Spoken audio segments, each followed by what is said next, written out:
Booner Pad. I lead from the front. All right, boys. Lock in. It's our core foundation, man. Grit. I'm fired up. I'm fired the f*** up, boys. It's pumping right now. It's got my juices pumping, boys.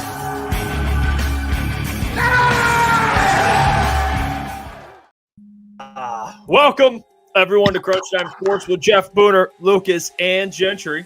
It is, and Caleb, by the way. It is Monday, October 28th. We are here after a big win. Yes, sir. I mean, we all said it. Trusted in the Lions to cover the line. They covered it. They won by not just 11.5, but they won by 30-plus points. It was actually a lot of fun. We did our watch party, our pregame show, postgame show. Appreciate all you guys who supported that. But we got a lot to get to today. We're going to talk Victory Monday. We're going to have MicroMike on, talk about the victory and about the trade rumors that are going on. Josh Uche was traded. We'll talk about that later, closer to the second hour. We'll break that down, what the Lions should do. Dan Campbell's quote about them potentially making a move. Never seen Dan Campbell jump up and down about it, saying anything in his press conferences, but he did today. Ready. So lots to get to, fellas, but big win. Booner, I see you got the glasses on. You're fired up. Hey, Juicy J, Klotzy, Victory Monday, baby. Hey, we've had how many of what are we 6-1 now? We've had 6 Victory Mondays. Hey, it never gets old, to be honest. Going my whole life without winning football games. I embrace and I just what's the word I'm looking for here, boys? Savor. I savor every single win that we have as a Detroit Lion. That's what we're doing tonight. I saw the people in the chat saying we get to see Booner. No, I actually saw some people say we have to see Booner drink blue Kool-Aid and beer. No, fellas, because we're winning football games. The Detroit Lions, we get to drink Kool-Aid and we get to drink some beer. Give me some real American beer. Shout out to people. Real American beer, some Kool-Aid. It's fucking sick. Ooh. We get to do this as Lions fans, fellas. We're winning football games, 6-1 and the best team in football. I can't wait to talk to this show about this team, what they've been doing. Guys, I'll just say this. This is a historic football team that we're seeing right now. And I think that's a fact. What we're seeing happening on the football field, it is historical what is going on with the Detroit Lions. It's not just, hey, the same old Lions or the brand new Lions. This is the historical Detroit Lions, fellas. This is the best football team that we've ever seen in Detroit, and it could be one of the best teams in NFL history, in my opinion. Let's get the show going, boys. Huh, Klotzy? How we feeling? Feeling great, Boone. 52-14. Not only that, but we saw the Minnesota Vikings lose to the LA Rams, who the Detroit Lions beat on Thursday night. We saw after the 1 p.m. window where, the Packers, they beat the Jacksonville Jaguars. Ooh, yeah, that's about an unimpressive win as you get in the NFL. And they walked out of there with Jordan Love hurt. Not saying that we're cheering on Jordan Love for being hurt. That definitely helps the Lions' favors. And then Jeff, I'm sorry it had to happen the way that it did. But Jaden Daniels, walk off, shout out. Hey, Tyreek Stevenson, that man better not be showing his face in downtown Chicago.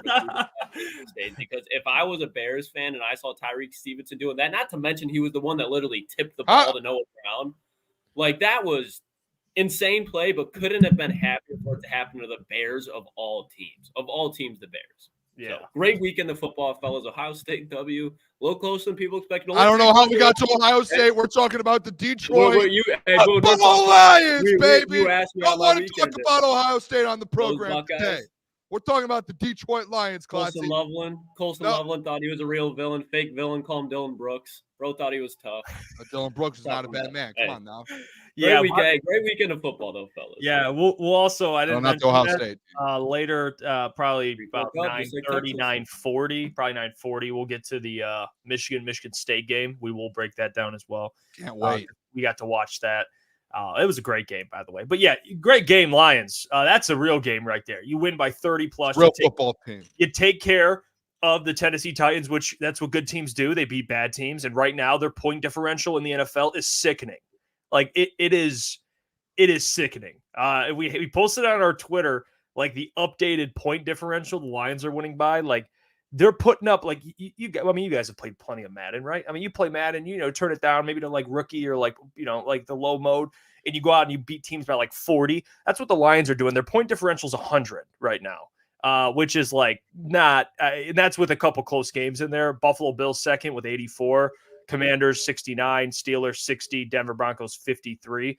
So they are taking care of team. I mean, they blew out the Titans. They blew out the Cowboys. They basically, I mean, it looked a little closer, but essentially they won. It won by more than 2 scores against the damn Seahawks, who were undefeated at the time. Had some injuries, but they took care of them. So the Lions have been putting the beat down on teams, and they put the beat down on a Cowboys team. Even though Hutch went down, they still took care of business. And this week, no Hutch, or excuse me, the Vikings no Hutch. They won close, but that's a good team. And then they followed it up the next week and destroyed the Titans without massive Hutch. win. They had practice squad guys on the edge. Yep. And then Mason Rudolph in the first quarter, it looked like Joe Montana. He looked like Mason Rudolph the next 3 quarters. And then he looked like Mason Rudolph the next 3 quarters. But the first quarter, it looked like Joe Montana, the damn Jerry Rice. And then after that, it was over. And then that chapter was closed. And then he ended up going back to what Mason Rudolph is, and he stinks. So it was great. And Dan said plenty they can work on, fellas, even though they have special teams unit basically put the offense like in position to score every time. Like Khalif Raymond had to have lost 10 pounds from that game alone. I mean, that dude was running. He was like 15, 16 yards from breaking the record, the most yards in a game by a returner, by a punt returner. He had like 190, I think. Crazy. Which is insane. I think that's I think it's last year. Last year he had like 300 total, and he had 190 in a game. It's insane. I will say this. So a couple things here, Jeff, because you absolutely cooked there. First thing, the points differential. All those other teams besides the Steelers who are about to play right now, they have all played one more game than the Detroit Lions, so they've had an opportunity to make that gap wider. So like the Lions after the Packers game, when they beat the Green Bay Packers and the Cheeseheads, they will be like 115. Like they're going to even widen the gap because they've had the early bye week. Number 2, Khalif Raymond. Shout out Leaf, and we have the Kool-Aid buckets later and like the game balls I'm giving away later. He was, I think, 19 yards away from breaking the NFL record for punt return yards in a game. I don't know if you guys remember, and I don't remember how long the actual return was, but Germ had that holding penalty on the punt return. Do you guys remember that? And got called back. That probably would have broken the record, so he would have had that. Shout out Germ. But I'll say this. I went and looked at some stats around the NFL, boys. I don't know how someone can go in tomorrow, guys. Jeff, I think you were the one last week. Someone last week didn't have the Lions. Everyone should have the Detroit Lions at number 1 in your power rankings. I didn't have that one last week. If you don't tomorrow, me and you, we're going to have a conversation on the side because this team right now, guys, all right, let's just start off. The plus 100 point differential. Unbelievable, right? They're number 1 in the NFL right now in points per game with 33.4. There hasn't been a team that had that. They're on track to have the best offense in the NFL since the 2018 Chiefs when they averaged 35 points per game in the NFL. And I don't see them going out there and slowing down. I don't know if you guys do. I don't think it didn't feel like offensively they had the best game ever yesterday, but this team still went out there and scored 52 points. Like they're on track to have an historical offensive year. And then you go, all right, let's keep this thing moving. Right? The turnover. Let's go to defense real quick, boys, because people say, hey, Booner, defensively, all right, number 2 in the NFL in turnover differential. Fellas, what do I say? How do you win football games in the NFL? What is the number 1 way to win football games in the NFL? That would be the turnover battle. And guess what? They're second in the NFL in the turnover battle with plus 10 turnover differential. They're number 2 in total turnovers on top of that. The defense, if you don't have a pass rush, you take the ball away. And they've been doing that, fellas. And then we're talking about, hey, how does the defense do as a whole? Guys, they're 8th in the NFL in points per game allowed. I know they might give up a lot of yards. They are 8th in the NFL with points per games. Points allowed per game. Think about that, fellas. It's bad. It's not as bad, but it's like as much as we think this defense struggles a lot, they might give up yards, but guess what? They force turnovers and they bend, don't break, and it's a different bend, don't break than last year because last year they were still giving up points. This year they're not, and that's what makes this football team so scary. This is the best team in the NFL, boys, by a mile right now. There is the Detroit Lions, and there is a gap. They literally, guys, special teams wise, I don't know if you guys saw this. They had the second best special teams game since like 1970. Like, we're talking about how good this offense is, this defense, if you add a couple pass rushers, how good they can be. And we're talking about the best special teams unit in the entire NFL, the best special teams unit since 1970-something. I mean, guys, this is one of the best teams in the NFL that we've seen in the last 15 years. And Wait, what? NFL analyst Booner. This isn't Slappy Booner. This is facts, Booner. This is me saying this is one of the best teams in the NFL that you'll see in your lifetime. Yeah, this offense, guys. Historically, and I guess it's different because Ben's offense has always been so great. But I guess just one more year in the system, guys just continue to it's just like anything. If you have a job for a while or you do something for a while, like a craft or a hobby, whatever, eventually it just becomes like second nature. That's how it feels right now with this offense. Like red zone, they're perfect. It just feels easy. It's the same thing with especially, and we talked about this before the season. You have that continuity with the coaching staff, right? Like Ben Johnson's back, AG's back. Just to have that continuity, a lot of teams don't have the benefit of because coaches tend to leave. Lions have their coaches. Now, in terms of players, they have a lot of good players, especially offensively. But defense, we'll talk about adding some players later. But the offense is unbelievable. I mean, Jared Goff yesterday, he didn't have to do really virtually anything. I mean, Khalif would get him all the way to the 20-yard line, and the offense would be like, all right, boys, let's go score. And then there would be some trick play or something beautiful, and then there's a wide open Amon-Ra. Or there's David Montgomery throwing an absolute dart to Sam Laporta on National Tight Ends Day. Oh, and then Lucas's guy, Brock Wright, he catches one of them. Come on now. So it was just perfect. I mean, everyone, it seemed like the offense, that's the offense that you're always going to get. Now, there's going to be times where the defense, and we'll talk about more of the defensive performance later, but offensively, they're going to win these games. I mean, they're going to put up 30 a game. I mean, there's going to be some games where it's more of a struggle. I mean, there's always those type of games every year where it's more of a battle, defensive battle. It happens, but it's going to be hard to slow this offense down. Just because they have so many weapons. They did that without J-Mo, and this week they're going to not have J-Mo. And with all due respect to J-Mo, it shouldn't affect them too much this week because they just have so many weapons. If Laporta's playing at this level, and you have a Brock Wright who can contribute, and Amon-Ra St. Brown who's always there to get you 100 yards on 10 catches, whatever. And you got Leaf now, who's even in the special teams playing really well, but as a wide receiver playing well. Tim Patrick didn't even have to do anything yesterday, and Tim Patrick's been making some plays. So they have enough offensively to go out and win a Super Bowl. That is a Super Bowl caliber offense. The offensive line travels, the run game travels. Jahmyr Gibbs is a special human being. All right, hey. Luke Klotz. He's a dog. That's a bad man, Jahmyr Gibbs. That man can fly. Absolutely fly. And you guys are spot on. Everything that you guys said, I don't have to elaborate much more, but I think what's even more reassuring about this is you see the Detroit Lions. They're without their wide receiver 2 and Jamison Williams. So 0 yards, 0 catches. Tim Patrick, their wide receiver 3, 0 yards, 0 catches. If you look around the other NFL offenses with this wide receiver duos, you look at Cincinnati with T. Higgins, Philadelphia with Devontae Smith, San Francisco with Brandon Ayuk. When their wide receivers 2 leave the game and they have to go ahead and try a matchup without them, their offense does not look like how the Detroit Lions is. This offense is a different level. I think when you look how the defense is, they have to not be putting up 52 points a week, but they have to be playing at this level when they play better competition. And the way that Jared Goff only needed to throw for 85 yards, that is the most mind-blowing thing of all time. That was the best for probably from quarter 1 to 4 performance we have ever seen out of a Detroit Lions team. Just utter domination. And Jared Goff the whole time only threw for 85 yards. So with that, Brock Wright scoring a tutty, Sam Laporta scoring a tutty, Amon-Ra, Jahmyr Gibbs, David, all the key factors that needed to happen. I wouldn't call Brock Wright a key factor. National Tight Ends Day, Laporta's hurt. He needs to step up. He did. Everything offensively the Lions could have asked for happened.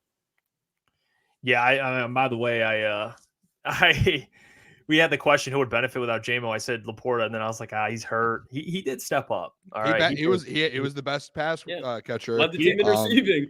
He didn't look. And honestly, he did make some big play, like timely plays. It felt like offensively, it was just weird. The whole game, it was just the field positioning of it and the time of possession. The Lions really couldn't the offensively outside of the Jahmyr Gibbs 70-yard or 75-yard run, you had they literally had no other opportunity to go out there and really put a drive together. Like, I remember I kept telling you guys, like, on the stream, I was like, I really wanted to see a longer Lions drive, and Khalif would run the ball for 80 yards, or like Khalil Dorsey ran it back 80 yards, and then it would be like a 40-yard, or it'd be like a turnover in your red zone. It was just like every single time you wanted, you were like, all right, let's see if this offense could get going. Oh, they only have to go 25 yards. Oh, they only have to go 27 yards. And you're like, this is they didn't have to do anything. They had the offense essentially, you could say, had a day off. Jared Goff threw for 80 yards. The man was 12 for 15. He literally did everything he could. Passer rating still up. The passer rating was one of the best in the NFL still. The man still went out there and performed.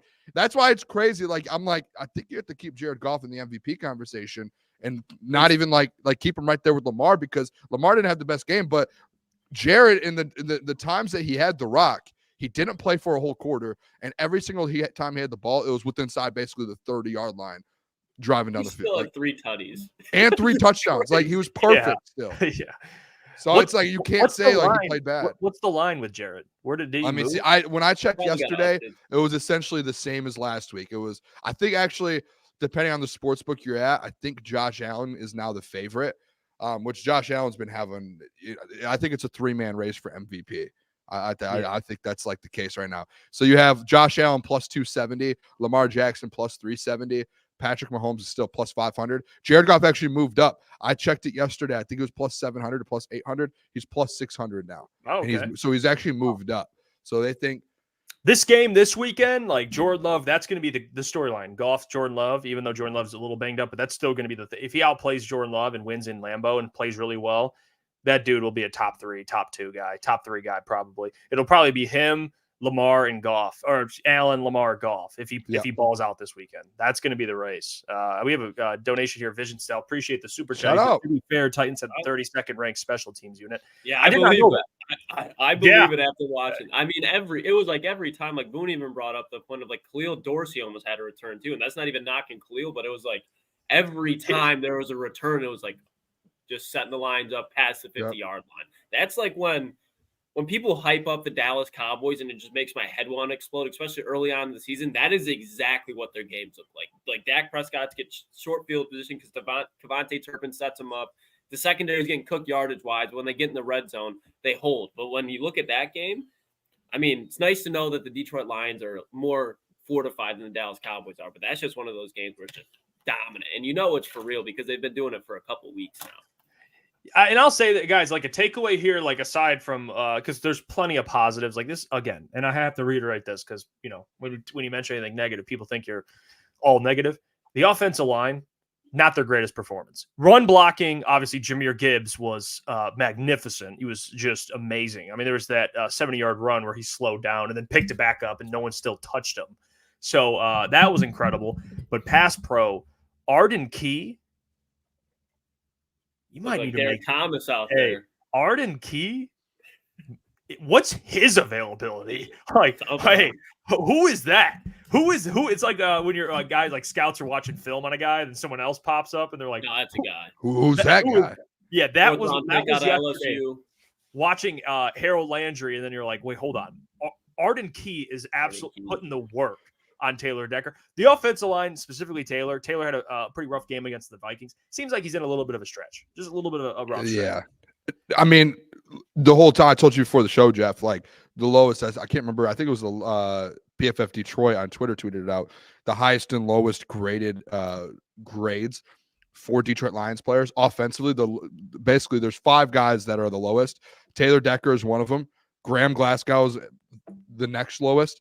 And then you have Allen Robinson, Tim Patrick, and then the lowest offensive player graded was Kevin Zeitler, PFF. And I know we don't go PFF a lot, but PFF wise, that shows hey, pass pro, all of those, are you winning? And those guys just had an off day. That's 3 of your 5 guys. Obviously, Frank and Panay are always going to be elite, and they're going to always be one of the best at their position. But you always need those 3 guys to step up, and they were 3 of the worst graded players offensively on your team. Whether you want to take that into account or not, PFF-wise, it still shows that those guys had tough games, and they weren't great yesterday, which is tough because those are the guys that you need to step up in these games. And it's crazy that like Jared Goff, your offensive line isn't great. Guess what happens? Jared Goff gets hurt and rolls his ankle. Like, that's not what you need. That's why Jared Goff is so, he's such a big piece of this offense, and he's in the MVP conversation is because of this offensive line. Like, that is a huge factor to it. And when they play bad, you're like sitting back like, we're playing the Packers next week, fellas. You better, hey, Taylor Decker, you better show up. Kevin Zeitler, you better be the highest graded offensive player next week. I expect that. No, especially remember last time they played the Packers at home? I know it's on the road this time, but on Thanksgiving, like Jared Goff had no time. There was practice squad guys getting sacks against Penei Sewell. Like they couldn't have anything pass protection wise. Their defense struggled, especially last year. They have a new DC in there. Their defense, like you were talking about on the pregame show, Booner, Green Bay's defense is legit. Like they don't have a lot of big name guys outside of Rashawn Gary on that front seven, but they as a unit, especially in the secondary, the way that Xavier McKinney and Jair are playing this year, like that is a legitimate NFL defense. I would say on paper, at least, looking at like compared to probably because Tampa Bay, they weren't healthy and Seattle wasn't healthy either. This is going to be the best defense that Detroit has played all year so far. So especially with it being a divisional matchup, it's going to be interesting to see how this offensive line plays. Because like you guys said, run blocking, it's another Sunday. The Detroit Lions are going to be the best run blocking team in the NFL. Like that's just what they do. Pass protection wise, like we've seen it out of I think Taylor Decker, just because we've seen more of a sample size because he's been here longer, and especially because he's a left tackle, it's a lot more easier to observe. But he's the most important position on the offensive line. You're the left tackle. You're protecting Jared Goff's blind side. You're going to be going up against Rashawn Gary, Carl Brooks out of BGSU, 419 legend, by the way. But you're going up against legitimate guys. You got to be able to protect Jared Goff, especially when the defense is injured the way that it does. So I'm not too worried, but it's something that I'm definitely going to keep my eye on because it's definitely something that I don't think can linger on as far as Jared Goff pass protection. You got to keep him clean. Yeah, that was the Rashawn Gary game real quick. I was there. I watched that game. Rashawn Gary was I think he had like 4 sacks, I think. He was going off. He's had at least 3, something. He probably had 4. He was going crazy. That was on Taylor Decker. Yeah, that was a rough one. Yeah, Steve Wilds added to it too. Decker struggles versus Gary. He sure did on Thanksgiving. Gonna have to chip him. Throw a tight end out there. Like I forget who it was on, but they tried. It was Arden Key, I believe, but they tried chipping Arden Key to help out with Taylor Decker, and he still got back there. I was like, God, it's just Arden Key just looked like a monster. Yeah, I think Taylor will. Excuse me. He will bounce back, but it doesn't get any easier. Rashawn Gary's better than Arden Key. I mean, he just is. Yeah, I think he's going to be fine. It's one of those things I told, like, Klotz told you on the stream, like, there are guys who are going to go through stretches of bad. Like, you're not going to play a perfect 17 games, and we've seen Taylor we saw it last year. There was a little stretch of football to where he played bad, and it's the same thing like with Jared Goff at one point, and last year with Jared Goff. Like, there are just certain times where some guys are going to struggle. We see it with every player. Amon-Ra, Gibbs, like everyone goes through those stretches. Just figuring out, like, hey, can we still win with that? And they were able to do it. I do want to bring up this too, and I want to see where you guys are at with this. It felt like a positive I took away. Jeff, I think I mentioned it to you at a point. The adjustments that were made. Like, it felt like the adjustments that were made throughout this football game, and specifically like an AG.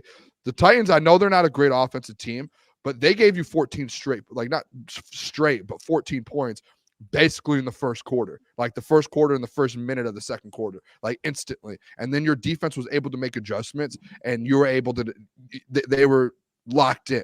Like they were absolute dominant, even without a pass rush.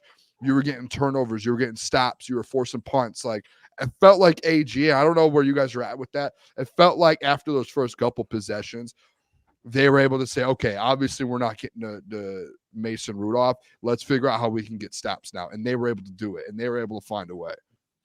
Yeah, by the way, I want to give a big shout out. Trevor Nowaski. I can't believe I waited 25 minutes to shout out Trevor Nowaski. That interception was a massive. That was an early pick too. Like, that set the tone. And they punt. And Meek Robertson, like they were getting cooked, but Meek had 2 punch outs. Like, they were finding ways to turn the ball over. It was very impressive to be able to bounce back after that secondary in the beginning was getting work. Like, Calvin Ridley, was a play where he's wide. It was a couple plays where he's wide open, no matter who was guarding him. And they were picking on Meek. They were picking on Taron Arnold.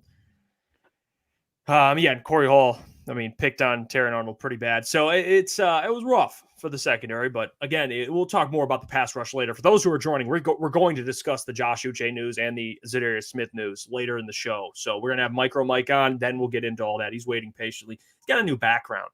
I want to talk to Mike about the background. I'm a little curious about the background. You guys know who it is. MicroMike. Check him out on YouTube. He does great work. Mike, talk to me about this background, my friend. What's going on here? Hey, man, look, I'm hanging out with the crew right here. We got Jared Goff, where he's enjoying the podcast right there. Rory, he's really happy even though he lost his legs. We got Dan Campbell having a good time. And, of course, you got Brad Holmes laughing because he's about to make a big trade at some point here soon. Yeah, well, you know what? Before we get to the trade stuff, by the way, it's nice of Jared Goff, Dan Campbell to join. That's very nice of him. I ask you, all right, absolute ass whooping on Sunday. I'll ask you this: your thoughts on the performance? Special teams looked very good. Just early, obviously, the secondary was getting cooked a little bit. But what'd you take away from that game, if anything? Oh, man. First off, I take away that the Detroit Lions special teams has really opened up right there. You know, that was one of the concerns coming into the NFL season was how the special teams going to be. Jake Bates making the field goal, the 51-yarder, all the extra points was very, very straight, unlike it was in the first part of the regular season. And obviously the coverage units has been good. But Khalif Raymond, let's talk about these kick returns. My God, they did a phenomenal job. And if you're winning like this on all three phases, I mean, you gave Jared Goff only 85 yards passing, and we put up 52 points. It's unbelievable. This offense is just fantastic. But a takeaway and a negative is I feel like we needed to get a pass rusher. There were just too many opportunities on the edge that you're sitting there and not getting to the quarterback. And I feel like we can beat teams like the Titans, but when we get to better competition, we're going to need a guy on the edge to help out. So those were my takeaways right there. This team is Super Bowl ready. Yeah, Mike, I do want to ask you, just like outside of that edge position when it comes to the corners, linebackers, safeties, like that defense. I mentioned earlier in the show, right now they're 8th in the NFL in points given up per game, points allowed. Do you think like once they add that this can be a Super Bowl winning defense and like they can actually, because obviously Hutch is just a different level. So if you have him, we're all probably sitting here like this is a top 10 defense, by far the best team in the NFL. But even like adding that one piece, do you still think they can get to that level defensively?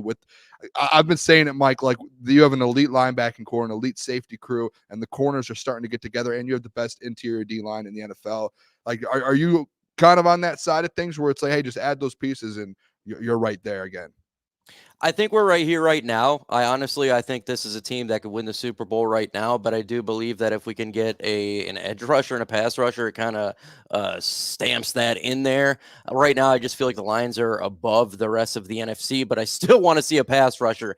No guarantee at all, right? You still want to get that guy in there, especially when we're getting against big competition. The reason I do believe that is this offense is so high-powered and scores so much points, it makes the defense much easier. I mean, we literally had 35 points and a half, and what is the Titans going to do at that point? They just got to pass, or give up because we scored so much points so early, and so that's going to help out the defense. But you're right, I do think this defense can be a top 10 defense if we were to get a pass rusher. The linebacking core, really good, even though we got some injuries there. It's really good. You got Jack Campbell playing at a higher level than it was last year. Alex Anzalone right now at a Pro Bowl level. Just a good job. You know, you got Malcolm Rodriguez who's got injured, but it looks to be a low ankle sprain, so maybe a week out. Still good, even though Derek Barnes out. The secondary, we got the best safety tandem in the NFL. Carlton Davis is playing at a really high level right now, and Terry Arnold is getting better each week. The penalties in the secondary is getting better each week. So, yes, I feel like we're a championship defense, but you see what Kansas City is doing, right? They're loading up right now. So when I'm thinking about loading up, it's not just now at this point for the rest of the NFC, but it's we're looking at Kansas City. We got to combat what they're doing because it kind of feels like it's going to be a Lions-Kansas City Super Bowl. Yeah, and if so, a huge player in that matchup, if it were to be Lions, Kansas City, or even just looking forward ahead to this weekend with a big NFC North matchup, and this corner room right now, because we know that this defensive end room, it's a spot that they're in uncomfortably just because of injury, but this corner room, they're playing pretty healthy, and it seems like they still just really haven't clicked yet. Safeties have, corners have not. What's your confidence level in Terran and Carlton going forward through this next stretch of football, which you're going to be playing better quarterbacks when you got back-to-back matchups with potentially Jordan Love and then C.J. Stroud the next week?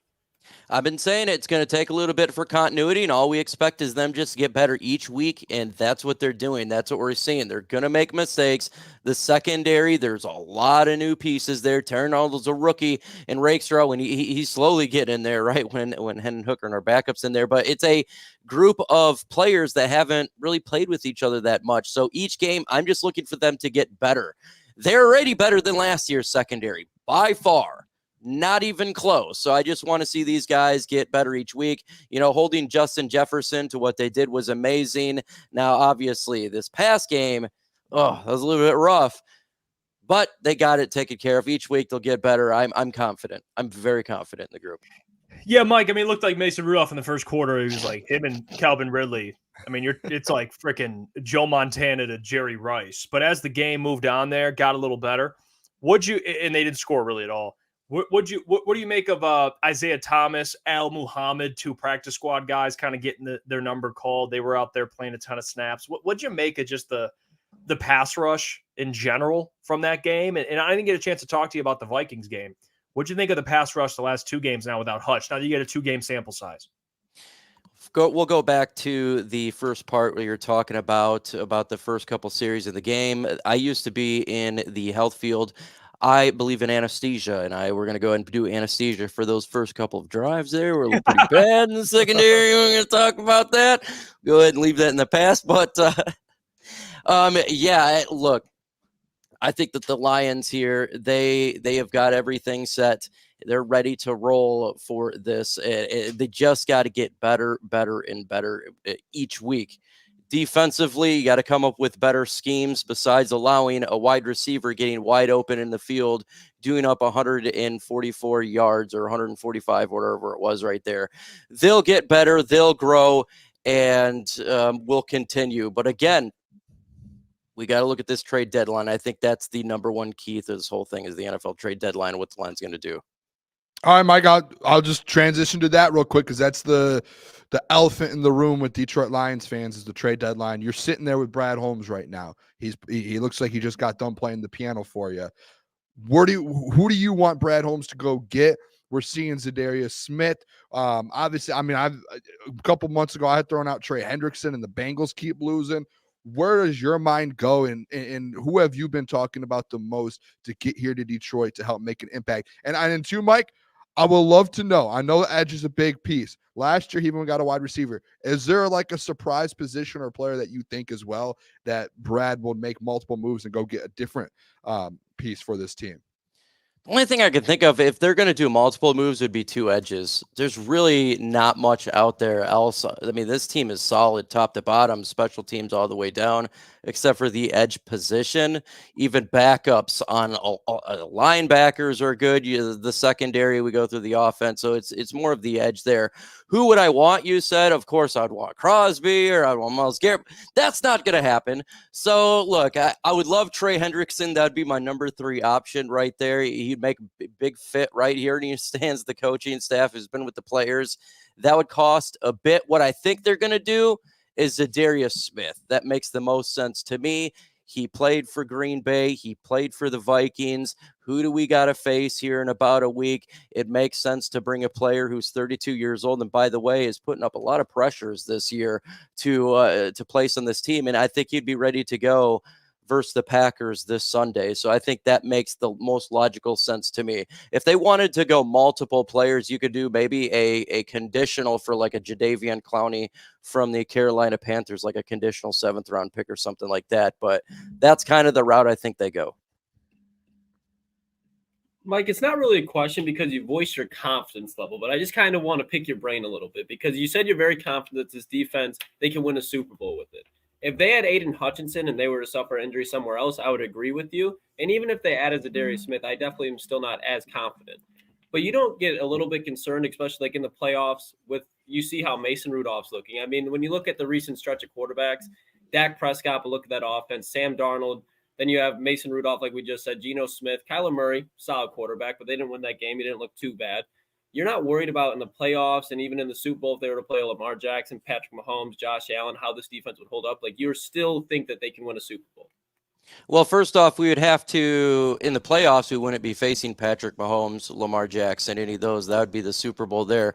So I look at this team and I say, is the defense right now better than it was last year? I'm going to say, yeah, even without Aiden Hutchinson right now, it's better than than it was last year. I look at the offense. Is it better right now than it was last year? Yeah, I think it's better than it was right now than it was last year. And same with the special teams, even though it's a little bit small. This team, to me, is much better than it was last year. I think we're set up right now for the #1 seed. If we win this game Sunday, it's looking good. So if I look up from setting up from last year to this year seems to be set up even better. And we damn near made the Super Bowl. We were literally a quarter away. So am I concerned? For sure. Look, I want to get an edge more than anybody. But do I think that we can make a Super Bowl right now? Yes. Do I want to make a trade? 100%. Because like you said, what if it is a Lamar Jackson or a Patrick Mahomes? That's a different story. We've seen what can happen to us, when it comes to the Baltimore Ravens last year, or what we can do and beat Patrick Mahomes, the Kansas City Chiefs. So I want to trade 100%. But if I look at it and take a step back, this team this year is better than last year's roster. Yeah, I get that. I guess it's and the thing that's tough, and I'm sure you've had this as well, Mike, when you bring up these like conversations about the urgency of getting an edge. Like, where are you at with the Brad Holmes? Like, again, everyone trusts in Brad Holmes. We made that very clear. Trusted Brad Holmes. But where are you at with the timing of all this in terms of when you expect a move to be made? And is there a part of you that maybe is a little nervous whether or not Brad will make a move? Like, what's your confidence level in making a move? I guess I'll ask, because there's people that are like, I'm not sweating it. Brad might just chill. Like, do you see that? You mentioned earlier, the Chiefs are loading up. Yep. I think the Lions, like, those are the two teams in the NFL right now, the two best teams. And the Chiefs, they got a wide receiver. Oh, they lost one. Here they get DeAndre Hopkins. Oh, they need more pass rush help. Oh, they get Josh Uche. Like, where are you at with the urgency on this whole thing? I believe the Detroit Lions will make a trade by 99.9999999% chance. They're going to make a trade. Go, they Mike. have absolutely been showing, we're going to make a trade. I don't know what else Dan Campbell's got to do. He literally is jumping when they talked about it. Look, folks, it's going to happen. It's just what type of player they're going to get. I know a lot of people were mad about Josh Uche. He didn't fit well with the Lions were getting. He's a smaller guy. We're talking about 245 pounds. What if they've been talking about the type of pass rusher they would like to get, the bigger body, 275, right? They're wanting to get the bigger guy. So he didn't really fit what the Lions are going to get. So I'm perfectly fine with him going to Kansas City. They're loading up for what they're doing, but we need to load up for what we're going to do. And that's why I'm 100% confident that they're going to make a trade. I think it probably you'd think it happens within 24 hours, right? Because we got a big game coming up this Sunday. It makes sense. It's hard for me to believe if they have something close, like a deal in place, or at least they're having conversation with teams that, Dan Campbell's saying, well, we do got this big game coming up that could really decide the #1 seed. We'll just wait after that game. So I think maybe they get a Zadarius Smith within 24 hours. Love it. I love that. I would say, go ahead, Jeff. Sorry. No, do you got anything else, Boone? Go ahead. Yeah, I was just saying, hey, go get Zadarius Smith, and then if you need to get someone else, like you said, Mike, a second pass rusher, the trade deadline's still next Tuesday, so you can go add someone else. I do want to ask you, though, Jared Goff, MVP type season so far. How are you feeling about that? Where do you have him? Do you think he right now is in lead for the MVP? And do you think he'll be in that position all season with this offense? Obviously, it's probably the highest powered offense and best offense currently in the NFL. Where do you see that kind of going this year? If you're a betting man, are you taking that bet for Jared Goff MVP? My God, he's been on a great run. Jared Goff, this past 4 games has been absolutely outstanding. He definitely needs to be in the conversation for MVP. Look, if he continues this ridiculous amount of completions and touchdowns and no turnovers, especially against the Green Bay Packers at the 425 game, I think he's going to explode up there right now. I think it's probably between him, Josh Allen, Patrick Mahomes, even though Patrick Mahomes is not playing well, but he is the lover by the NFL. Everybody loves him. Oh, we love Patrick Mahomes. Oh, yeah. So we know he'll be in the conversation just for that. But Yeah, he's got to be. He does this again. And look, we face the Bills too, by the way. So Josh Allen's going to be in that conversation as well. If the Lions win that game, I that could be the determining game, right? Who wins the MVP? How that turns out. So he's 100% in there. There's no doubt. Love it. Great stuff, Mike. We appreciate you as always, my friend. Mike's always like, hey, man, I'm willing to join. So I appreciate that. You always taking time out of your day to join the show. You guys can check out Mike if you haven't already. Of course, and the link will be in the description as well at Lions Today. But Mike, we'll talk to you soon, my friend. Hopefully when some news breaks, you'll be covering it. I know immediately. So we'll talk to you next time. I appreciate you. And if it breaks and I don't, and I will copy it off you and say that I did it myself because I'm an a-hole. I'm just joking. There you go. MicroMike, absolute fucking legend, dude. Shout out to Mike. Oh, he's caught. Yeah, it's just like macaroon. I mean, he just has drops a bar and leaves. He's out. Oh, yeah. That's what happens. Shout out Rome. He says Anthony Zettel is available per Jeff. Damn it. Yeah, apparently I'm an insider now. I tweeted out my. Can we put your tweet up? Can we just show the people? We should do like a vote. Does it look like Jeff's an insider? Because I don't think it did. I read it normally this morning and I was like, I don't think he's in it. Like, and then I started seeing like people tweet at you like. So I tweeted this out. All right, and I saw the clip of Dan Campbell being like, hinted, a little bit, a little bit of banter there about the pass rush. And I tweeted out, currently it seems like Brad Holmes is acquiring pass rusher Zadarius Smith is a lock. There will be other suitors trying to acquire him, one being the Chicago Bears, which is a report. They're being active trying to get an edge. He's one of the best options given what his price will be. Bring him home. And then people were like, tweeting out like, oh, you got information? Like, oh, my God, no way. And people were quote tweeting it like, yeah, oh, my gosh, Zadarius to Detroit. I want to make this very clear. Like, I'm not an insider. I'm never going to pretend to be. And I know Purple Prince, he says, bro, you said lock in all caps. Hey, it's on me. But the point of it is I use the word lock. I mean, we've had takes before, boys. Like the Lions winning the NFC North is a lock. It's not like. Did you say I think it's a lock or did you say it is a lock? I'm generally asking now. To be trying fair, to break this down to see how I said it seems like Zadarius Smith to the Lions is a lock. Hold on. And I had to put under it. By the way, this is my opinion, not an actual any insider. Oh man. But yeah, just want to make that clear. I don't know. It's not like I know anything. I'm not acting like I'm all that. But a lock, in my opinion, I think it's going to happen. I think in the next 36, maybe 72 will go hours. I think it's going to happen this week. I just think he's the obvious option out there. Yeah. I just think it's obvious. Like he's already spoken about how he wants to come to Detroit. I mean, we can talk about the defense, guys. Like I thought the defense on Sunday in the beginning was rough. Like I thought the secondary was rough. Amik Robertson had a rough game until he had the 2 punch outs, but he had some struggles in coverage. Terran Arnold was getting picked on. Like Brian Branch missed tackles, Anzalone missed tackles. It was just, and then Kirby Joseph came up with a huge pick. But I thought the defense early on, it was very, very rough. But as the game went on, when the and to Mike's point, like this offense is so good, it forces offense is so good that it forces opposing offenses to score quickly. And if they're down 30 at halftime, like the opponent has no choice but to pass. Like they just have to come back quickly, and it puts your defense in a good position because now you're playing a one-dimensional offense. Like even when they were in the red zone, like they didn't run the ball. They just threw it 4 straight times. Like it made no sense.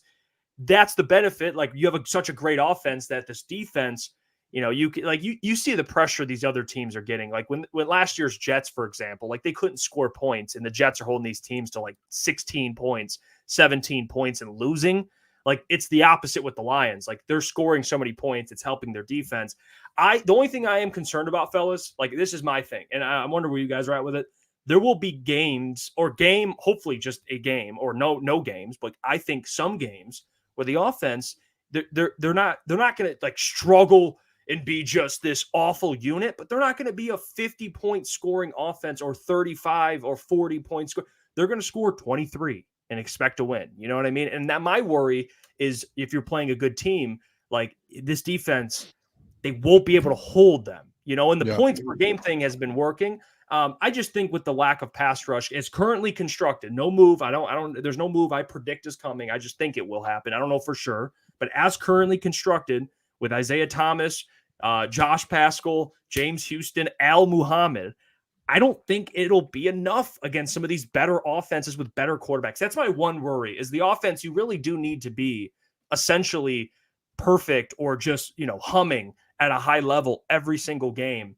And I just don't know if it's fair to, I think that's unfair to expect that every week, Yeah. in my opinion, that's right. I think there's a sense to not just the pass rush, but Jeff, you kept bringing it up yesterday, like the rush defense. Like we really haven't, like we've seen the rush defense be the best in the NFL for so long.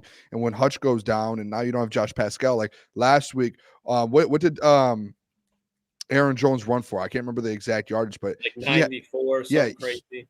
He had a decent game. And then the next week, Tony Pollard goes out there and Titans as a team rushed for over 150 yards. And I think Tony Pollard about 90 something yards. So like when you're looking at that, you're like, okay, that is also something you have to look at. And maybe, and this is just it, Jeff, like, and this is how I look at the defense when it comes to without pass rush. And we saw it last year, even with Hutch, but when you knew you didn't really have that strong of a pass rush outside of Aiden Hutchinson, was AG schemes like, hey, like we have to focus more on finding different ways to get to the quarterback and getting guys that are probably typically in coverage or this or that. Like we have to rush them or we have to do this. So it like changes your defense completely when you get into these positions. And now the last 2 weeks, your rush defense did not look like it usually does. And it was completely different.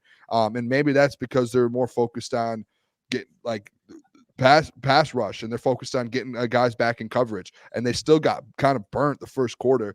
I did think, and I think this is a positive, guys.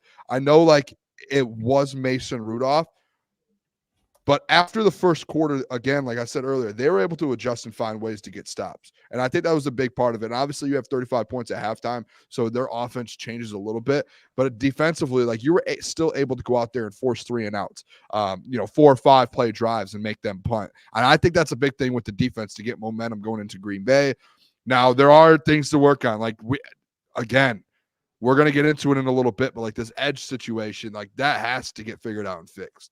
Like it does. Like there's going to have to be something. You can't keep blitzing your linebackers and Brian Branch and Amik and Trevor Nowatzki and Alex Anzalone and Rodrigo. Like you can find success that way.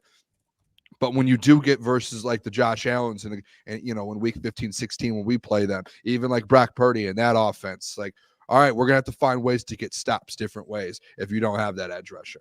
So that I think there's like positives and negatives from this game defensively, but I think like honestly, the biggest negative is just the pass rush, because once you fix that and once you bring in a guy to add that, then you're and I know you can't find a guy to replace Aiden Hutchinson. It's not going to happen. But I've been saying this for weeks and I'll say it forever. Like you have the best safety duo in the NFL. You have an unbelievable linebacking core, not just Anzo and Jack, but Rodrigo and Germ. And if Derek Barnes is able to come off IR and whenever his injury's up, and you have Trevor Nowatzki now, and then you have Ben Neiman, and then you have your corners who are improving, and you have the interior defense. You literally have everything.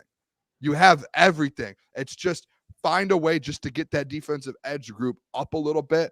And even if it's some guys in the building and you only bring one guy in and you're able to elevate these guys and like, hey, let's by the time the playoffs come, you know what your job is and you have to execute that at the highest of levels. And if we have Zadarius Smith, he's able to kind of fill that Aiden Hutchinson void 50% of the way instead of the full. No one will ever do that besides Max Crosby or Myles Garrett. So I think it's like a simple fix defensively. Like we could say Mason Rudolph and Calvin Ridley cut us up. It was really just that first quarter that was something. And then outside of that, they were able to find ways to get stops, which is positive. It's definitely concerning. I mean, they do need to make a move. We've already made that clear 1,000 times. But the thing that's just most concerning for me is at least just starting last week with no Aiden Hutchinson, Sam Darnold, Aaron Jones combined for over 350 total yards. And that's not even comparing with Aaron Jones receiving. And then you look yesterday, Mason Rudolph and Tony Pollard almost combined for 300 total yards. When you talk about they're getting down the field, but they're not finishing, when you go up against these elite offensive head coaches, the games they're going to convert better in that bend don't break. They're not going to be walking out with 0 at the 1 yard line, throwing 4 times. They're going to run the rock in, double up at halftime, and these games are going to look different. So they need to make a move. Pretty much what you guys have already said. It's just this defense, and we'll get into it more, but if you don't make a trade, you're not holding up a trophy at the end of the year. I think that's what makes or breaks this team. So they got to do something about it. They need See, to find something. yeah. Because the run game, like getting through the NFC is one thing, but I think if the Lions were in the AFC and had to go to the AFC route compared to the NFC, for them to get to the Super Bowl, their chances would be so much lower, in my opinion. So you got to do something about it, because when you go up against an elite quarterback, head coach, and running back, and even a wide receiver, they're going to come down with most of the time. The Lions, I don't think, are going to be able to match up consistently on the defensive side of the ball. It's going to hit them when it hurts the worst. See, that's where Klotz, and this isn't like a knock. I like they're going to make a trade. 100, like Mike said, 99. I'll say 100%. There will be a trade, even if it's not in the next 24 hours. Are you an insider? No, I'm sure. By next Tuesday, no comment. By next Insider Booner, by next Tuesday, when the 5 o'clock deadline or 4 o'clock, whenever it is, there will be a trade. So Klotz, like, I'm going to say this, like the Lions right now, without making a trade and the team constructed the way it is, they're currently right now the favorites to go to the Super Bowl out of the NFC. I don't think there's a world, and it bothers me a little bit when you say it, and it's just because like I think it's just like completely like I don't know the word to look like, oh, they won't hold up a Lombardi or they can't beat an elite team. Dude, they have beaten elite teams over the last year with bad defenses. Like this team offensively is so good that this is one of the best offensive teams that you've seen in the NFL over the last 7 or 8 years. You can beat if you don't make a move. And they will make a move, which will make you that much better. If they didn't make a move, you have the best offense in the NFL. Your special teams is elite. You still have dudes, Brian Branch, Anzo, DJ Reader, Aleem. Like you still have dudes on that defense. Kirby. They'll beat any team in the NFL. Even if they don't make the trade, caveat, they will. This team is still at that level to where it's like that's and it's not you, Klotz. I just anyone I see it on Twitter and like let's stop saying this Lions team will look different or they'll struggle versus good teams or to win a Super Bowl if they don't. Like no, this team, like I think it was Mike that just said it. They essentially outside of Hutch, this whole team as a whole got way better from last year, and they went to the NFC Championship game and they made drastic steps forward. Very, very known drastic steps forward. So they can win a Super Bowl with or without a move.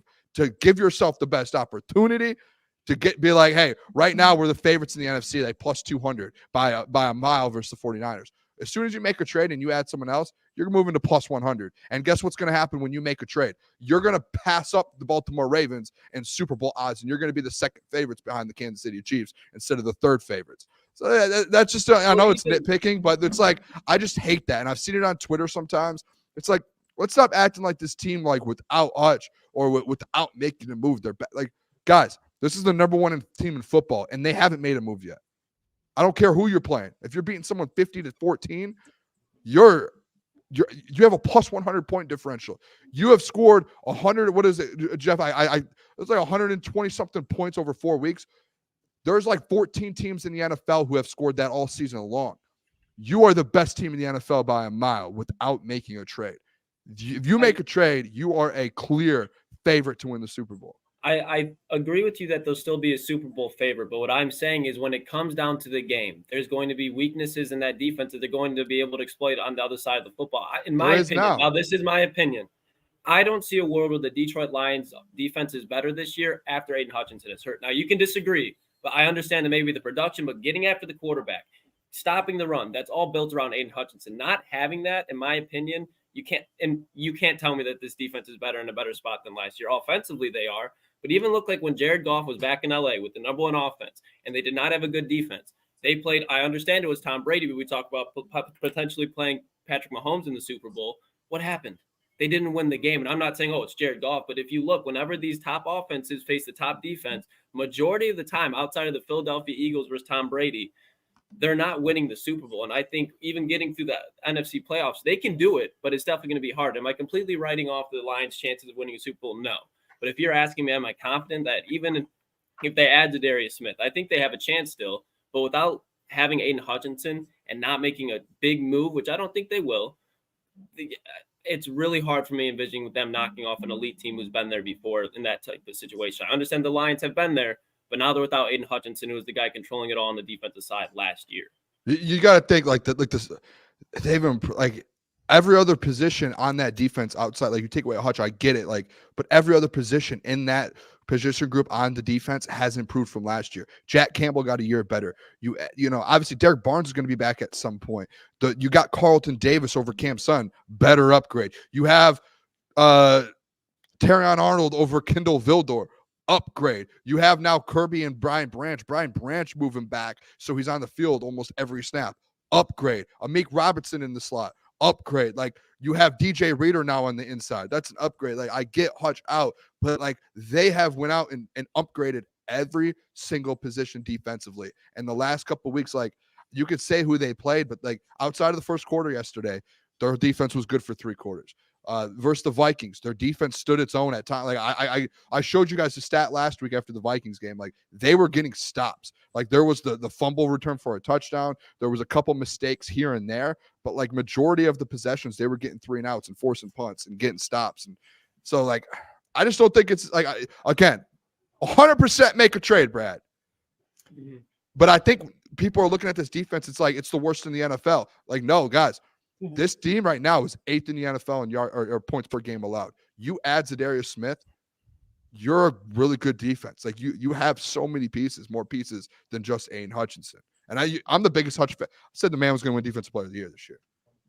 Yeah, he's on pace. I mean, and that's why I think every single Lions fan would agree that your confidence level without Hutch has decreased. Doesn't mean you don't think they can win a Super Bowl. You know, so there's different ideologies about how you think they'll, you know, how they will handle facing elite quarterback play or elite offenses that, you know, your offense going to have to be damn near so I get that. Like, the concern level, I think everyone would admit you're less confident. Anyone that would say they're just as confident without Hutch is, I mean, I give you credit for having that mindset. I think Hutch, it's impossible to replace him. Okay. And everyone admits that. It's very fair. They have to find someone that can help. They have to find someone that can kind of close the gap a little bit here. Just a little bit. If that's Zadarius Smith, if that's, hell, Trey Hendricks, I don't care who it is. Someone that can, and obviously Trey would be like the bigger ad. Yeah. But they just need someone that can help. And that's someone that can win one-on-ones, because when you're looking at the game on Sunday, it seemed like a lot of the time they were doubling DJ and Ali McNeil and kind of letting Isaiah Thomas and Al Muhammad beat them. And Al actually played pretty well. It's going to be a lot to expect that every single week, but that's going to be the game plan every week. Double DJ Reader, double Lee McNeil, make everyone else beat you. They have to get someone that can just win some of those. And I think Zadarius Smith, it should be Houston. He has not looked remotely close to what he used to be. It should be Zadarius Smith. At least he'd win some of those. You know, like, I guess that's help, but never going to get close to what Aiden is. Not at all. And actually, unless you have a thought here, Lucas, I'll put up the graphic that I have to give context to that, because I have the pressure. Go ahead. No, I pretty much said everything that I had to say about it. It's scary seeing Mason Rudolph looking like that was Mason Rudolph's best career game. And that's where it just scares me. It's like whichever quarterback that's going to be going up against the Detroit Lions, I think they're going to be playing a little bit better than they normally would because of that edge rusher situation. It's not like you just lost Aiden Hutchinson. You lost 3 edge players already. So that's why it's like a serious issue, in my opinion, where it's not just Hutch. Like, that edge room, most important position on the defensive side of the ball, is your biggest weakness. So that's why I'm very concerned. Well, again, just real quick, like to counter that, like last year, Nick Mullins threw for 400 yards on us, and you're still finding ways to win and go to an NFC championship. That's why I'm saying, like, you can win hold on, like I'm explaining this. Like, a game like yesterday where Mason Rudolph has a really good first quarter with Calvin Ridley, and then you're down 30 points the whole time. He's passing the whole game. Of course he's going to throw for 250 yards. Like, that's going to happen. Like, because your offense puts you in that position. Like, this team is good. He was 22 for 38. It wasn't like he was 22 for 25. No, after that second half, he stunk. After the first quarter, essentially. Yeah, like, it was a minute into the second quarter, he had the second touchdown, and then that was it. Like, it was over. Like, AG adjusted. They found a way, and they just never got it again. So it's not like Mason Rudolph. Like, yeah, statistically you can look at it and be like, yeah, let's look at the box score. At the first quarter, he had a good game with Calvin Ridley, because Calvin Ridley was absolutely cooking. Like, Calvin Ridley was cooking and beating the corners. Outside of that, like, I just don't think, like, I get, like, yes, you need to add someone. I just, like, it's acting like you're, like, dead in the dumps at, like, this Lions team. It's like, they place Josh Allen, they're done. That's not what I'm saying is they're going to have problems against him. That's what I'm trying. Like, we can act like everything's perfectly fine or even just a little bit worse. But when they play these quarterbacks, my point is if Mason Rudolph is looking good for a little bit, what do you think those other quarterbacks are going to get up against, especially if this this offense and the special teams unit isn't going off? Like, they're going to struggle from some weeks. Just what he was saying earlier. That's where it's like, okay, I'm definitely going to be concerned more, especially going up like this week, the next 2 weeks. When you have an offense that's already just going to be a game plan problem in general, and now CJ Stroud's going to have more time to throw, that's on the road. You got to expect this offense to keep up with him. That's a tough task to ask consistently. Best offense in the NFL. They'll keep up with CJ Stroud every day. Absolutely. I'm not denying that, but you can't just act like they're not human sometimes. Like they're just going to show up every 17 weeks. I'll say the only thing I guess the after the first quarter, it was kind of over, but the game against the Vikings, the thing that is helping them is the turnovers. Like they have to depend on turnovers. That's got to be the thing every single game. Like you got to get a turnover every game. Essentially, that's going to help them. If they haven't been great against the run since Hutch went down. I don't know what it is. That to me is more concerning because that's their identity. I mean, that's their identity on defense is stopping the run. And you've had two guys almost go for 100 yards. Like that to me is more a bigger issue. Because it's already been reported now you're going to get Christian McCaffrey back for the 49ers in a couple of weeks. So if you face them in the playoffs, you're going to go against Christian McCaffrey. You're going to go up against potentially Saquon Barkley for the Eagles. Like that has to be their identity. You have to stop the run. Then we can get to getting after the quarterback, which I have here, the pressure leaders this year. By the way, Aiden Hutchinson still first with 45 pressures on the season. This is all per PFF. I'm using PFF data. So there's other ways you can measure pressures. I just went with PFF. It's just that way it's kind of universally understood. I mean, you can whatever. So this is PFF data. Aiden's still first with 45 pressures. He's played in 2 less games than most guys. I mean, 1 less if you count DJ and Josh Pascal. So 45 with 5 games. Second is Levi with 22. He's played in every game. So the drop-off is pretty significant. I mean, Lee McNeil every game, 20. DJ Reader, he has 10. Through 6, and Josh Pascal has 8. Actually, El Muhammad, I think, has like 6 in one game. So he was working that right tackle. I don't know but whatever. It seems like he could be somewhat of a rotational piece. But you get the point here. I mean, Hutch has your second and third guy. Hutch has double their pressures in 2 less games. In 2 of the guys on here, I guess you can argue 3, really 4 are all kind of 2 are tweeners. Like Levi is kind of a D tackle, can play on the edge. Aleem's a defensive tackle. DJ's really your nose tackle.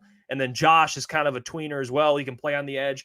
Like there's no pure edge up here, at least top 5 in pressures on the Lions. So like that's where I'm more worried. Like they had 15 pressures against the Vikings. That's essentially what Hutch was getting close to, like a game, So that's where my head's at is just getting someone that's just a pure edge, like they brought in some guys like practice squad guys, but like getting a Zadarius Smith, like he is a pure edge, he's like an outside linebacker, but he rushes the quarterback. I think if you traded for Zadarius right now, I have to check just to give you like some idea of where he would rank. I think he has 24 right now. He'd be second. Behind Hutch. He'd be first without Hutch right now on the Lions with 24. It's another piece. Yeah, that's the whole point here is like just getting some help. And it seems like the last 2 games, they've been getting a lot of their sacks from linebackers, which have worked. I mean, Anzalone, Trevor Nowaski, Malcolm Rodriguez, like guys are starting to step up. Yeah, did Josh get a sack against the Vikings? But yeah. It's tough. And Hutch helps out everyone. His presence affects everyone. So it's, having Hutch helps Aleem McNeil, helps DJ, helps whoever, Josh on the other side. So it's going to be more difficult, but that's the reality. When they do face this week the Packers, or they do face the Texans, or they get in the playoffs and face these other teams that have better O-lines and weapons and a good run game, that's what you have to, be cautious of. I'm just curious what this defensive line looks like matching up against top offense. Like we'll find. I think this is a good litmus test this week against the Packers, and then they'll have another one against the Texans. Like I think these next 2 games, especially, they should make a move here in the next week. But it's going to be a good measuring stick for them. These are 2 good football teams they got. So I'm interested to see like just AG. it felt like at times, like again, the adjustments on Sunday were good. Like just to see his game plans and going approaching this thing. Even when you add, if you add a Zadarius Smith or you add another edge rusher, like how is AG approaching this? I saw someone in the chat just saying like, yeah, the sacks, like you want that, but like now that you don't have Hutch, you have to find other ways to get stops and turnovers. Like someone, I want to give credit in the chat who that was, but someone was like, hey, they're in meetings are probably like, this is an emphasis going forward, like turnovers. And since Hutch has been out, you've seen all the fumbles last week, the interceptions in Minnesota, the interceptions and fumbles. Like that's now an emphasis. Like your emphasis and your game plan changes defensively without an Aiden Hutchinson. Like it has to. Like not every NFL team has an Aiden Hutchinson. Like you have to put, even if you have a chance to go win a Super Bowl, you have to put a defensive line together and figure out a way and a scheme to do it. There's only 3 or 4 of those guys in the NFL that are that tier 1 pass rusher. So you have to find a way to get to that next level. I think honestly, guys, I think in the next 24 hours, I think by our show tomorrow, I wouldn't be shocked if we're talking Zadarius Smith's the Detroit line. I would not. Like that's him or Trey Hendrickson. Like I would not be shocked if we're sitting up here and we're having that conversation that one of those guys are in the Detroit Lions and Honolulu Blue on a flight to Detroit. Like I wouldn't. I don't have any information. Again, I'll keep it with that. From there, Bill. I do not have any information, so don't think that I know anything because I don't on this. But I would not be shocked by, again, I've heard Shefty say it before. When you do these in-season trades, especially that's why the trade deadline's Tuesday, is those trades like to be done by Tuesday night so you can get them in the building Wednesday. So tomorrow is that day here. If you want a player by game time for Sunday, tomorrow is the day to sit there and say, hey, we need to make a move. Well, Dan Campbell said that today. Not exactly that, but he hinted at potentially making a move. Here's Dan Campbell when asked about not an insider. Here's Dan Campbell today when discussing potential moves. Let's hear from MCDC. Watch this guy. I mean, like, What do you think of Muhammad? Look at him. It could be. I mean, like the man, and I know So Dan, funny. he'll throw those little nuggets out there, you know, and again, it's not like Dan's saying, like, yeah, we got a move coming. He's not going to make that clear, but you don't think Dan, like, again, look at Dan's perspective. You think Dan's going to come to the podium and say, yeah, I mean, against like after the Vikings game, yeah, we got 15 pressures as a team, and Hutch had 15 in a game. Like, we're boned. You know what I mean? Like, he's not going to say that. So you don't think, like, for us all talking about the edge, I'm sure Dan understands, and Brad, the way it's been reported, Dan's even said, Brad's picking up the phone, he's calling teams. They know they need an edge. Like, they understand that as well as we do. You know, it's not like Dan could go to the podium and say, yeah, we need help on the edge here. You know, man, we need help on the edge, man. He's not going to say that. But he's even been more support. Like, again, he said it when they asked him about the pass rush. They tried to set him up a little bit, and Dan was like, "I'm not falling for that." And he said, "AG's been finding ways to create pressure in other ways, which is true. But Dan and Brad know they need an edge, and I think it will be Zadarius Smith. I think that is. And by the way, shout out Will. By the way, Will Rock, he's in the chat as well. Shout out him. But it will be Zadarius Smith. I do believe that because, again, guys, it's going to cost what? Josh Uche went today for a 6th-round pick. Like, the Kansas City Chiefs traded for DeAndre Hopkins and Josh Uche in a week. Like, we need to add. Bring over DeAndre Hopkins. Bring over Josh Uche. All right, let's resume. Let's go win some football games. And the Kansas City Chiefs have done a very good job of building. Like, Brett Veach builds for sustainability as well. He's done a very good job. Patrick Mahomes even took a discount, so they could build for longevity. That's what's going on. Like, the Lions are next. They're going to make a move. You know, if the Lions do not make a move at all, that will be a whole nother conversation. But they will. I do believe that. Given what the Chiefs are doing, it's a chess game. Now it's the Lions' move, and they'll make a move. I want to say this too, because last year during the trade deadline, you guys know that whole situation with the trade deadline last year that everyone wanted to make the move for an edge rusher. Dan actually was speaking. It came out that he talked about the Neil Hunter thing, the Chase Young thing, and it came out he just didn't like the price for it and backed down and said, hey, we don't want to do that. We don't feel comfortable giving up the picks for this year. So Dan kind of or Brad kind of going about it that way. And I was the one last year that said, hey, listen, like Brad and Dan have made it very, very clear this is not a Super Bowl push type of season. Like that was very clear. Like they were ahead of schedule last year. Their goal was to win the NFC North. We're 7 days out from the deadline, fellas. Mm-hmm. And I am on the complete opposite side as I was last year. The Booner path was created exactly 1 year ago, probably this week. And it was because of all of the people, Jeff, you in the show that you're on in the morning, the heavyweights, those guys saying like those guys went on air.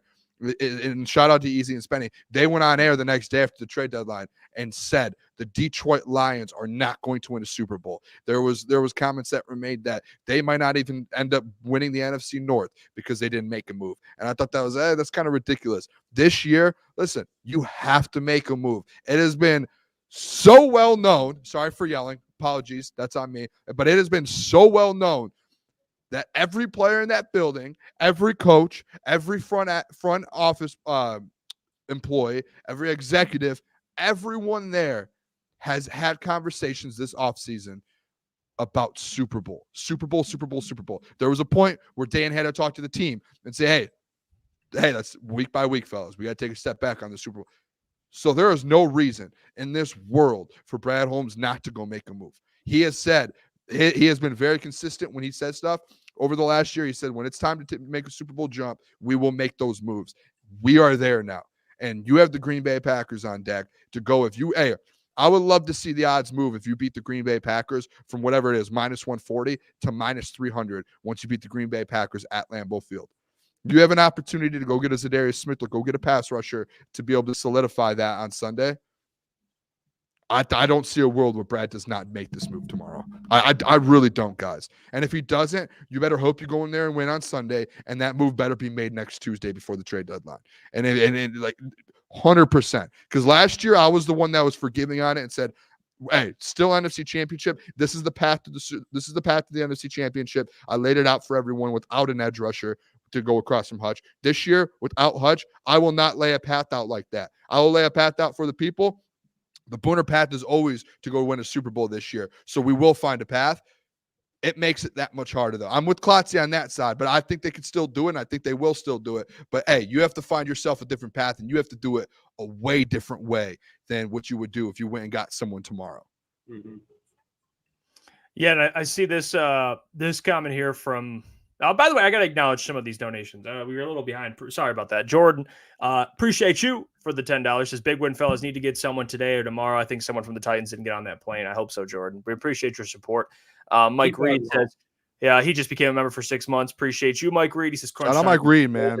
Loved you.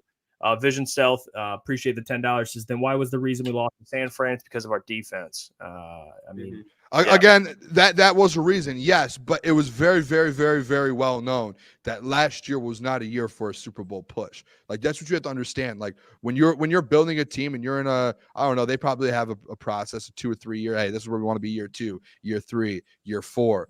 They're looking at it like, we don't look at this team like we never were going into this season saying Super Bowl. And if it does happen, there we go. And it's easy to look at it when you're in the NFC Championship game and go hindsight. But for Brad, it's like we're going to keep our picks.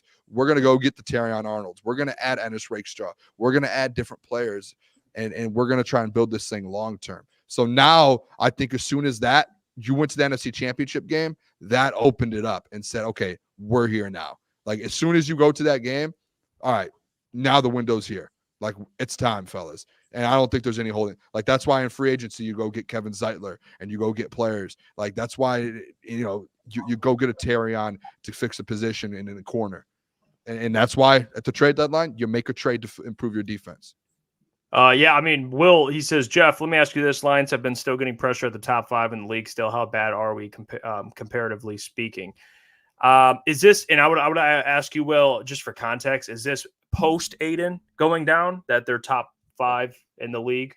Like top 5 in week 8 alone or week 7 alone? Yeah, I just want more context on that because if it's post Aiden, we have a whole different conversation. If it's Aiden, if it's the whole season, Aiden had the most pressures in the league by like a good margin when he was playing. So that's where I would have to push back on that. Not saying they don't have any talent, but I just want some context on that. That's all. Can I? By the way, fucking legend. But sorry, go on. Shout out Will. He's great. By the way, Tyler Chevet also he supports the show a ton, but he said window was open last year too. I would love to hear your guys' voice though, or your opinions. Do you guys trust Brad Holmes? Like, Brad Holmes has been very transparent with the fan base, and he said like our goal last year was NFC North. Like there was no nothing. And Jeff, like when you were on the show with Adam before, that was a very clear thing coming out of the previous season when you beat Green Bay. Was, hey, you might not win a Super Bowl next year, but hey, your goal next year is to go in and win the NFC North. Like, that's all we need to think about. The window was not open for a Super Bowl last year. Going and doing what you did to the NFC Championship game was okay. Ahead of schedule. Because what me and you talk about and argue about last year, after, like all the time, was how many playoff games will they win? Everyone, and Tyler, you would be lying to me, everyone, besides maybe the Booner path when it got to a certain point, was like one playoff game. And Jeff, we butted heads on that a lot. One playoff game and win was like the goal. And that was the expectation. Yeah, that's what I thought. Then anything past that was like, okay, there we go. So if you guys think you know more than Brad Holmes knows when that window's open. Like, he has been elite at building this. He knows the window is now open. Last year going into the season, I don't think it was. Do you think, fellas, it's, and Andrew brought it up, everyone's made it clear it's Super Bowl or bust. Brad needs to put his money where his mouth is. Is it Super Bowl or bust? Is that how we're making sure we're reiterating? Because to Booner's point, like Brad and Dan have both even been vocal. Like 2024 is the year. They were saying that before 2024. And like Booner just said, Brad has been vocal about, okay, we were ahead of schedule last year. They could have made the Super Bowl, but everything alignment back to the Penei Sewell pick is aligned for 2024 because they wanted to build the team for right now. So if you're looking at the Detroit Lions and they're clearly the best team in the NFC, I don't think it's a question. We all agree that it's a gap in between it. There's no way that it's not Super Bowl or bust. So if you're Brad Holmes and you're admitting the start of the window is 2024 and you're seeing Brett Veach, they went down multiple wide receivers, so that's their offensive weakness. Let's go grab D-Hop. You see him looking at we have a good defensive line. Let's make it a little bit better because that's the most important thing in the playoffs is pass rush, run game, quarterback play, etc. It all starts up front. If you're Brad Holmes and you look at yourself in the mirror and you think Isaiah Thomas, James Houston, Mohammed, those are the guys that are going to get you there, and you don't make a move, I think where Brad Holmes, you trust him, that goes to the conversation back to Brad Holmes is also a human being. Brad Holmes is going to miss. He's going to hit 99% of the times, but there's going to be a miss here or there. If you don't make a move, that'll be a miss. So that's why Super Bowl or bust, that's why you have to make a move. Even if they don't make a move, you're the best team in the NFC. Are you really going to be like, oh, I hope we win the NFC Championship game this year? Like, no, that's not you're making it to the Super Bowl and you're going to win it. That's the whole goal. Doesn't matter who, what, where, when, how. Unless Jared Goff gets hurt, that is the goal for the season, in my opinion. Yeah, I mean, when you're a Super Bowl, like when you look at the odds and you're the third in the NFL and Super Bowl favorites, and it's just like the Chiefs, Ravens, and you're the favorite on all sports books to win the NFC, not the NFC North. You are the NFC North, but like you are the clear favorite to win your conference. It's Super Bowl or bust. I think it's like that for probably this year, year after year. Like every single year, guess what? It's like that for the Bills. And that's why the Bills get so much people going at them all the time. And Josh Allen is because they're always top 5 in Super Bowl favorites and they don't win it. And it's like that for the 49ers every year, right? Like the 49ers every year. They've gone to 4 out of the last 5 conference championship games. They should be Super Bowl or bust with the roster they have. It's like that with the Chiefs every year. Like there are teams when you're at a certain level, you're a Super Bowl or bust. And this year, the Detroit Lions are the 3rd favorite to go to the Super Bowl and win it. And they're the 1st favorite to win the NFC. They're Super Bowl or bust at the end of the day. And then bust doesn't mean like Super Bowl and this is where people, it's not Super Bowl or blow this thing up. And no, it's like you should have the mindset that you are now not just like a normal contender, you're one of the favorites. Like you should be expected to go in and go to a Super Bowl this year. Well, that's, by the way, Super Bowl or bust is not the only term. It's not the term only the Lions use. You know, like that's it's consensus among teams that are good. That's not like a breaking news Super Bowl or bust. Like every team that's good should have a mindset of we're either winning the Super Bowl or it's a failure. There are teams that probably don't have that mindset. Like, let's just make the playoffs. but like you don't think the Texans are thinking that. You don't think obviously the Chiefs think that every year. Like the Texans now are starting to think that, but yeah, that's how good teams think. Like even Philly, at this, how Philly the market is and their fans are. It's Super Bowl or bust. That's how it works. 49ers, Super Bowl or bust. So for the Lions, it's Super Bowl. It's winning the Super Bowl or it's failure, and that's I think why fans are so passionate about adding someone on the defensive line. It's just like, this is the year. Brad said before the year. Remember the quote? Super Bowl. He said our goal, Super Bowl.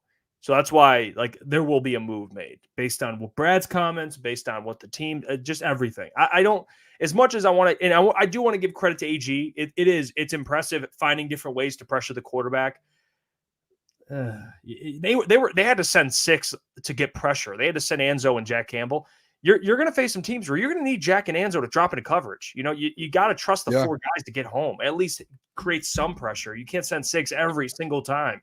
So maybe you can mix it up and send a guy, send your nickel or whoever, Brian Branch, Iffy when he gets back. He's always going to find creative ways to blitz a quarterback, but it's something you need something more sustainable. And I can't wait till Iffy's back. Honestly, I can't. If he's a weapon, quarterback. If he's a weapon, I'm excited for him too.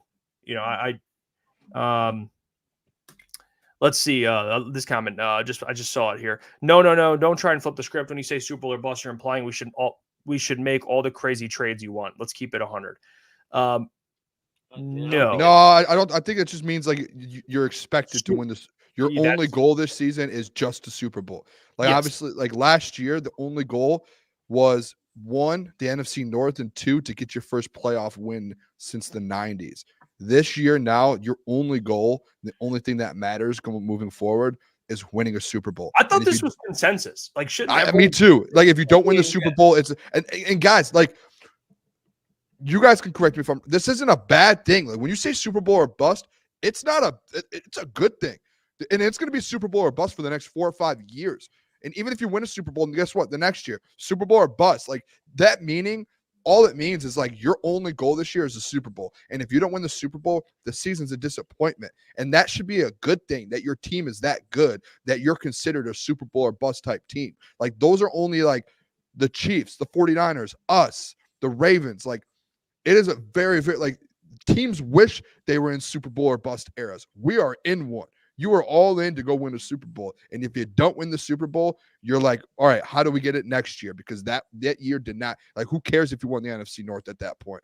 All the people who just want to win a division this year and another NFC North. I said this from the jump at the beginning of the offseason. Remember when we had the conversation? I was hey, if you don't win the NFC North, are you disappointed, Booner? And I was like, no, really don't care, because all that matters to me this year is winning a Super Bowl. None of that other stuff matters at this point. It's about winning a Super Bowl. And obviously a division, you get a home game and all of that. So obviously it helps.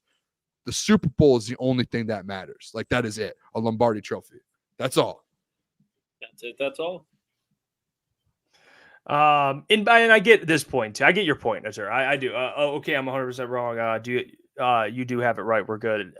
Others say it as if it's a busted dynasty. No, I guess, okay. It's always and again, this is a common thing with not just this show, but in general, the terminology throws people off. Okay, what terminology would you guys prefer we use? Okay, because I saw Streams Only said it too. Oh, it implies that you're all in, and what was the other comment? Well, you are. You're technically all in. What do you want them to be? Half out? It's your only shot. Okay, guys, help me. What's the terminology that the Lions should use? Well, just Super Bowl or disappointment. Or failure, disappointment, or whatever. Okay, then that's fine. But you get the point. All right, you get the damn point. You win the Super Bowl or the season's a failure. That's how I look. I think people think the bust means you're all in and blow everything up if you don't. Maybe that's where people take it. I take it more so as just you have one goal. It's to win a Super Bowl. And if you don't win a Super Bowl, the whole season's a disappointment. And guess what? It's the same thing next year. And it's the same thing for the next 4 or 5 years for the Detroit Lions. You're good. Your only goal now going forward in this window you have is going to win a Super Bowl. And who cares about everything else? I really don't care about anything else. I want a Lombardi trophy. The fans do. The team does. That's all they care about. Dan Campbell, if he wins the NFC North, goes to the NFC Championship game, wins that, and loses in the Super Bowl, I promise you Dan Campbell will say the year was a disappointment. Promise you. Yeah, he did last year, essentially. Booner, you're not the only person, and Lucas, you're not the only person. Think this team is the best team in the league. Like that comes with expectations. That's a good thing. They're a damn good team. Offense is the best in the league. So there's not really much to add there. Shift God says we're going to be just like Buffalo claiming we a dynasty and haven't won a Super Bowl. We're winning a Super Bowl. Yeah, Buffalo Bills also went through a stretch of losing 4 Super Bowls in a row. That would be the most agate. I'd rather be bad and not make a Super Bowl than to lose 4 in a fucking row. Would you rather win a Super Bowl and never get back, or lose 4 in a row and just kind of win a Super Bowl and never get back? Yeah, I would say that's win why a Super Bowl and never get back. Always hang around. Always just give me one. That's why when people are and I know it's not going to happen, but I was serious when I said it. If you can get Max Crosby for 3 first-round picks, I would do it, because you get 2 years of him, Maine Hutchinson, you're winning a Super Bowl in one of those years, and that's all I need. Because I would love a dynasty. Yeah, you got to get one first. Because a lot of the times, teams that are in those big markets usually stay good for a while. They'll always be relevant. The Detroit Lions have had zero NFL success. So after this great stretch of football that we see right now, that we're witnessing over the next 4 to 5 years, there's no guarantee that it's going to stay that way. So I want to see this team get at least one. That's all I care about. Then I can die happy. I think and this is just my experience watching sports.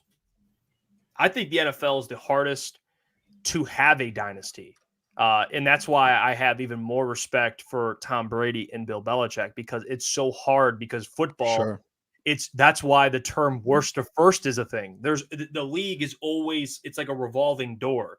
There's always teams, especially teams that are good and then fall off, or great teams, especially if you have the greatest quarterback, and Bill Belichick always figures out the defense. They can kind of manage it, and they win so many Super Bowls. It's unbelievable. But the NBA, the Warriors, once you get a team like that, you're just kind of winning it. It's getting boring. The NFL is so different because injuries can play a factor. You never know when injuries can occur. It's one game, so calls by the referee can affect a game. Plays can affect a game. It's not a year-to-year league, essentially. It's a year-to-year league. So that's why I'm not saying this so the Lions go all in and win this year. The way Brad's built this thing is the right way to do it, because he's building for sustainability. He's building for a contender over multiple years. So it is credit to Brad Holmes, but that is how the NFL is. I mean, it's hard to have a dynasty. You just want to grab one. You think the Rams sucking this year? Not sucking, but they're not good. They're not as good as they used to be in 2021. You think they don't regret? They won a Super Bowl. ETN, you guys won a Super Bowl. They're fine.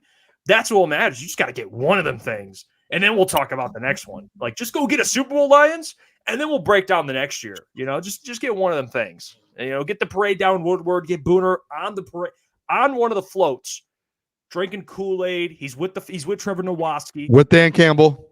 He's with Dan Campbell. What do you think the odds are? What do you think the odds are? Well, tell me. Of just doing that with Dan Campbell. I like it. It's plus money, Boone, but I'm telling you, it's not heavy plus money. I would say it ain't a plus 1,000 type of thing. I would say it's about plus 400. I would say Boone gets a drink with beer, drink a beer with Dan Campbell over the next couple of years. I would say it's about plus 400. I think you get to crack a cold one with MCDC. I would say. I give it plus 450. Okay. It's no plus 700, David. I'll take it. I'll take 5 yards every quarter, but I think I'm starting to think of ideas of getting in with the Dan Campbell situation. I think there's it's there. I think it's there. I think it's within the next year. I think within the next year we could make this happen. I truly do. You with Dan Campbell would be electric. We'll make it happen. There's no chance. He already saw your Kool-Aid videos. He's going to see something. Well, you get to crack a cold with Dan Campbell. I see Danny Bennett says at Applebee's, you get to maybe get one of those appetizers at Applebee's with Dan Campbell plus 375. I'll take that. 2 for $20 with Dan Campbell and the beer. I'd do that every day. Yeah, I got to fine wings, reheated wings, but fine wings, not bad. I think we know some people who know Dan Campbell, and I don't think you guys realize it. I'm starting to realize it as we've having this conversation. And I think it's something to where we could make, in my mind right now, I know for a fact I'm probably, you know how you guys ever think about this? Like one person removed of like a certain, like I know I can make one phone call and like life or death situation. And they're like, can you get on the phone with this guy? I can make a phone call and get on the phone with Dan Campbell tonight. Like I believe that. Like I know someone with Dan Campbell's number to where like someone has a gun in my head. I have to call Dan Campbell. I could call a couple people on my phone and it'd be like, hey, I need Dan Campbell's number. And they'd be like, boom, here. You know what I'm saying? Like I know for a fact I could do that. I was thinking about I think about that all the time with like different celebrities. I don't know if you guys have ever done that, but I've been like, I mean, no, it's just you're on a different level. I mean, like one number removed. Like I always like I think I'm one number removed from a lot of different people, which is like kind of good. I want to be the Diggity Dog's calling you out. He says you're capping. No, I promise you 100% it could happen. You understand? I mean, you guys are telling me that D-Mac doesn't have Dan Campbell's number? I mean, D-Mac 100%. I've talked to D-Mac. D-Mac could easily just be like, yeah, I can get you in touch with Dan Campbell tonight. If like someone's like, D-Mac, I'm about to die. Someone has a gun to my head. They want me to talk to Dan Campbell. It would be boom. Hey, Dan, D-Mac. What's up, brother? What if D-Mac gun to your head and D-Mac goes, I don't got it. He would. I promise you, D-Mac would be like, yeah. No, I'm just kidding. I asked D-Mac one time what he thought the odds were, and he was like plus 100. If D-Mac's saying plus 100, the thing's going to happen at some point. That's fair. Streams only says Booner is a creep. Come on now. You're a creep only for thinking in a weird way. You know what?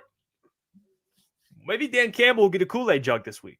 All right, every Monday you give a bunch of Kool-Aid jugs. Yeah, he won't. Yeah, bro said he won't. You got to start ass kissing now, Boone. You got to start ass kissing now. Let's get to your Kool-Aid jugs. Booner does it every single Monday. Gives out his Kool-Aid jugs of the weekend in the Lions game. Who shined? Who deserves it? And last week we got some good answers. I think he had a lot last week. I think he even gave one. AG was one of them. I'm pretty sure, wasn't he? AG, Jameer. He gave one to take Bates. Take Bates, yeah. Bates. I don't know if AG was one that I'm thinking about. Yes. So he hits. I mean, it does. So Booner, all right, let's get your Kool-Aid jugs here. I'm gonna let you cook here. So all right. Let's I'm gonna put your first one up, and then I'm gonna allow you just to kind of cook. Okay. Thank you so much. I appreciate it. Is this the right one? I'm just making sure. Is this the right one? Which one? It don't matter. You'll just break it down. You'll cook either way. All right. Let me get the music on for you. All right, Boone, talk to me here. All right, here we go. Oh, Sam Laporta on National Tight End Day of the week, sponsored by Real American Beer, the best beer in the country. The first one, number one Kool-Aid jug of the week, National Tight Ends Day. The man stepped up. Listen, the Lions won 52-14. It was a team effort. I sat there and I was like, I don't know who to pick. Well, I had a couple guys where I knew who to pick, but I was like, how can I think outside the box here? Guys, National Tight Ends Day. We all knew it. I gave out the picks. Take his overs. Take a touchdown. Sam Laporta, the Italian Jeff Iafrate. Love it, Boone. I'm Gabagool. Yep. Give me Sam Laporta for the first Kool-Aid jug of the week. Cheers to that one. Hold on, let me drink. He even has the National Tight End Day logo in there. I mean, National Tight Ends Day, baby. Hey, and tonight I took Pat Fryermuth over 27.5 for National Tight Ends Day, kind of an extension to it. Bum. Absolute bum tonight. Sam Laporta wasn't a bum, though. Sam Laporta, congrats. I think this is his second of the year. Well-deserved. Jeff Iafrate, why don't you top the next one here? I'm sure you know who to do and who not to do. Let me see. Who did you do here? I hope you picked the right player. You did not, but who cares? Throw him up. Hold up. No, that's the finale. That's the finale. Okay, that's fair. I've got a finale, and I've got a fourth one today for you guys that Jeff doesn't know about. But how about the man himself, Sonic, his real name is Sonic, and a.k.a. Jahmyr Gibbs. I should have put Jahmyr effing Gibbs because he is one of the best running backs, if not the best running back in the NFL right now. No Christian McCaffrey. Guess who takes the crown? Oh, Derrick Henry, maybe. And then Jahmyr Gibbs. Yeah. Sorry, I forgot about that one. That's fair. But Jahmyr Gibbs, he gets the second Kool-Aid jug of the week. 133 all-purpose yards, 11 point. I could have just put probably 11 yards per touch. Don't know why I did the 0.08. I like the 0.8. Want to give the man all of his credit. I should have extended the whole number there, to be honest. and a touchdown. This man, guys, and a 70, 75-yard touchdown run. If you're not excited that Brad Holmes drafted this man 12th overall, I think we're past the point to say, hey, Jeff, what do you usually say? Value running backs? I don't know. You have a top 3 running back in the NFL. You would take a first overall pick if it's not a great draft class to get a guy like this in your football team and to have a weapon just like Sonic Jahmyr Gibbs. Cheers. Hey, Sonic, cheers. Yes, sir, Boone. That's you even get if the it's second Kool-Aid jug of the week, Jahmyr Gibbs. I think this is his 3rd of the season, too. This man's just absolutely racking them up. I need to send these guys trophies for it. Jeff Iafrate, give me the 3rd Kool-Aid jug. This might be the most well-deserving Kool-Aid jug of not just the week, of the year. This man had one of the best games, not just of the season, of NFL history when it comes to punt returners. Khalif Raymond had 204 all-purpose yards on Sunday, a 90-yard punt return for a touchdown. He wasn't just doing things in punt return. This man went out there and caught a pass for a touchdown from Jared Goff as well.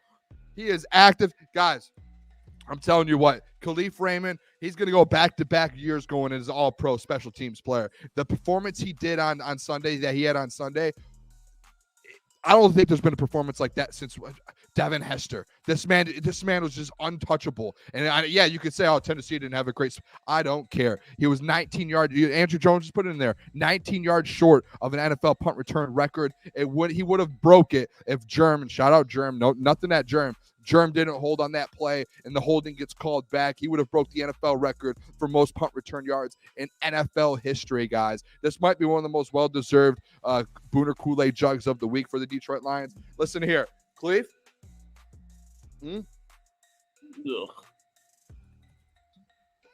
Bro's doing 2 of them. Hey, we drink the Kool-Aid here, Lions fans. We enjoy it. We might not be, we will be back, but hey, we never know because we had 40 years of not being back. And Jeff, I would like you to stop sharing your screen real quick because I have a special one that I would like to put up. Oh, he's got a secret. I would Did this last week. Listen, there are people who go a long time in the NFL without getting recognized, without getting recognition. And when it finally comes, and just good people, too. There's just good people in the NFL, Jeff and Klotzy, and in the chat. There's just really good people in the NFL who work so hard. They're the best at their jobs. And just because their jobs might not be recognized as much, they don't get the attention. This man has been elite for the Detroit Lions over the last 3 or 4 years. Even when the Lions were bad, this man was a positive on this football team. And, yeah, he might have had a down week here or there over the last couple seasons, but he's had more big weeks than down weeks. And he has helped out this football team drastically. And this man led the Detroit Lions special teams unit to the 2nd best special teams game since 1970. Ladies and gentlemen, Coach Dave Phipp. Well deserved. Hey, can we just get Phipp chants in the chat? I just want 100. No one should comment anything besides Phipp.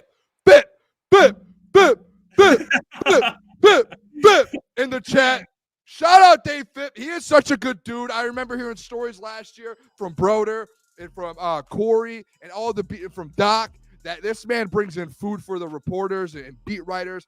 He is just just an absolute dude. Let's get Phipp chats going for him. 262 return yards yesterday. 3 punts from Jax Fox inside the 20-yard line. Every single time the special teams unit hit the field, they dominated. I don't care if you're against the worst special teams unit in the NFL. Phipp has done such a good job. All of those fake punts, fake returns, fake everything that we ever have, field goals that we see Dan Campbell pull off. That is Dave Phipp that writes those up. He is the mastermind behind all of that. Never gets the attention. When all those 4th down conversions happen, it's Dan Campbell. Oh, Dan Campbell gets the praise. Dave Phipp is the one that draws all those up. Shout out Dave Phipp, an absolute legend. One of the best special teams coaches in the entire NFL. Dave Phipp, hey, this one's for you, Coach. No, Yeah, the fit you're giving. Thank goodness that's Real American beer. It's the only thing. Shout out Real American Beer for sponsoring the segment too. Best beer in the country. That, by the way, that picture of Dave Phipp goes hard. Oh, I mean, man. that is an album cover like esque pitch. Like that is amazing. Good stuff, Boone. Thank you. That is Dave Phipp. That dude. You see his Post post game? it up. No, I didn't. He got rowdy in the post game speech. You got to watch it. We could play that today too. Yeah, play it real quick, dude. Dave Phipp. I would love to have a beer with him too. There's a lot of guys on the Lions team I would love to just sit down and have a beer with. I would play it. I'm not gonna mess with it just because it's on their YouTube. I don't want to be cautious. Yeah, I don't want to be cautious. But if you guys have seen it, it's Dave Phipp. Booner. We just got back. I don't even want to risk it. But it's the same as a press conference, right? Oh, they posted it on their Twitter. Yeah, but I trust like a press conference over like an edited. All right, like, don't listen to me because the last time I played, I was like, do it. You were like, okay, and then we did it. We got hit. Yeah, but it is. By the way, Phipp did. That's the first to hearing him speak to like the locker. I'm like, dude, I love Phipp, dude. He's like, thank you to God. And thank you to God for allowing me to coach, be a part of this man's coaching staff. And like that's all. He just kept it like shit. He's like, I love football. You know what? I just love football, man. I live for this. What a man. Yeah, if you're a special teams coordinator, they're not leaving the building basically, and that's over special teams. Like you got to be dedicated to the game of football if you're just locked down at special teams coordinator. Like they're not giving you the OC spot or the DC spot yet. It'll come because Dave Phipp will get opportunity somewhere else to do something besides special teams. But if you're like that elite, like you got to be a sicko at how much you love football. I want to know too. That was not why we got demonetized. Lost monetized. I just want that known, please. I want that on record. It was not me being like. Those are just like copyright. For those who are maybe unaware of YouTube, it's like copyright strikes you get, or like your videos get demonetized. But that's not why the channel got demonetized. That's a whole nother thing. But we're back. And we're better. You know who might be back, Boone? I mean, they might. Oh, here we go. Those Wolverines might be back. All right. I will. Hey, I want your thoughts on it, Boone, because we were watching it. We were downtown. We went to the Pistons game. A lot of fun. Boys had a blast. Lost a bet. Duran missed out on a rebound. Yeah, I'm fading. Booner, I'm telling you right now, you inspired me. I'm starting to put together like a no bet list. I got a couple guys on it. You inspired I'm me. worried for you. Can I be honest? I put Jordan Mason on it. Okay, Jordan Mason's on it. Who else is on it? Some other person's on it that keeps losing me bets. I think Duran's going to be on it soon. His rebounds. This is where I'm starting to get worried for you, Jeff. I'm putting him on that list. With you. All right, and me and you need to have this conversation. All right, talk to me. The Mason one was a great one. That's a good. We can't throw around. You can't do it. You can't. I might do Amon-Ra St. Brown on it. No, see, that's where when I heard the Amon-Ra St. Brown the other day. Just the yards. No, listen. When I heard you say that the other day, that was when in my head I go, I think I need to have an intervention with Jeff because he can't throw guys on the no bet list just for missing one bet. He's missing like 3. I know, but it has to be. You can't start throwing. You can't have. That's a disaster. Like, Jeff. like TD, I'm all in with St. Brown. TD, I love it. Yards, I've lost 3 straight by 1 leg because of his yards. And this offense is too unpredictable. I don't know who's going to go off. I don't. I would like to be like in charge of your no bet list. Like I can approve and decline players. Okay, to that's go fair. on. Maybe we can make that happen. Maybe you can be like in charge of it. So Jordan Mason's approved. You don't approve. I approve that. Okay. Yeah, or Jalen Duran. Jalen Duran was a no-go. Okay. All right. That's fine. You have to give it time. Hey, Michigan, we watched the game anyway. We were downtown. We went to the Pistons game, had a little team bonding, team chemistry plus 100, plus 100 out. We had Caleb out there. It was a great time. Then we went to go watch the game. We watched Michigan. That was a close game. Great game. Came down to the wire. Came down to Michigan State having an opportunity. 4th down. Aiden Childs couldn't make the play. They ended up winning. By the way, stop doing that. Yeah, I you know what? It is me too. Like being the one on our show that has to put out breaking news on my Twitter. I saw your eyes. You started. You saw. I went straight to my Twitter and I grabbed my phone. I was literally about to exit out of the show for 5 minutes. You sickos, man. What'd you think of the game, Boone? Just the outcome. And by the way, Jack Tuttle just retired from football. So yeah, I lost a quarterback. Lost a good soldier, Boone. I don't know. So the game, obviously, we went to the Pistons game, and I thought when we went to the Pistons game, we were gonna have like internet at least to be able to watch, or we would have some sort of opportunity to watch it, and we had no service in there. So the first half we just did not get to see. We had an angle out of like a suite. Yeah, hey, I know other people around that do our job get suites and stuff. We do not get a suite when we go to the game. So we're like stealing a TV from a suite. Yeah. We were like trying to. Yeah. Honestly, obviously it was just a game of two probably just mid teams, just two very mid teams going at it. So it's a different Michigan State game than we've been used to. I will say this though, and Jeff, I think you can agree with me. Going into the game, I think it was pretty obvious going into the game. As a Michigan fan, I kind of knew who we were, right? Like you're like, all right, we know who.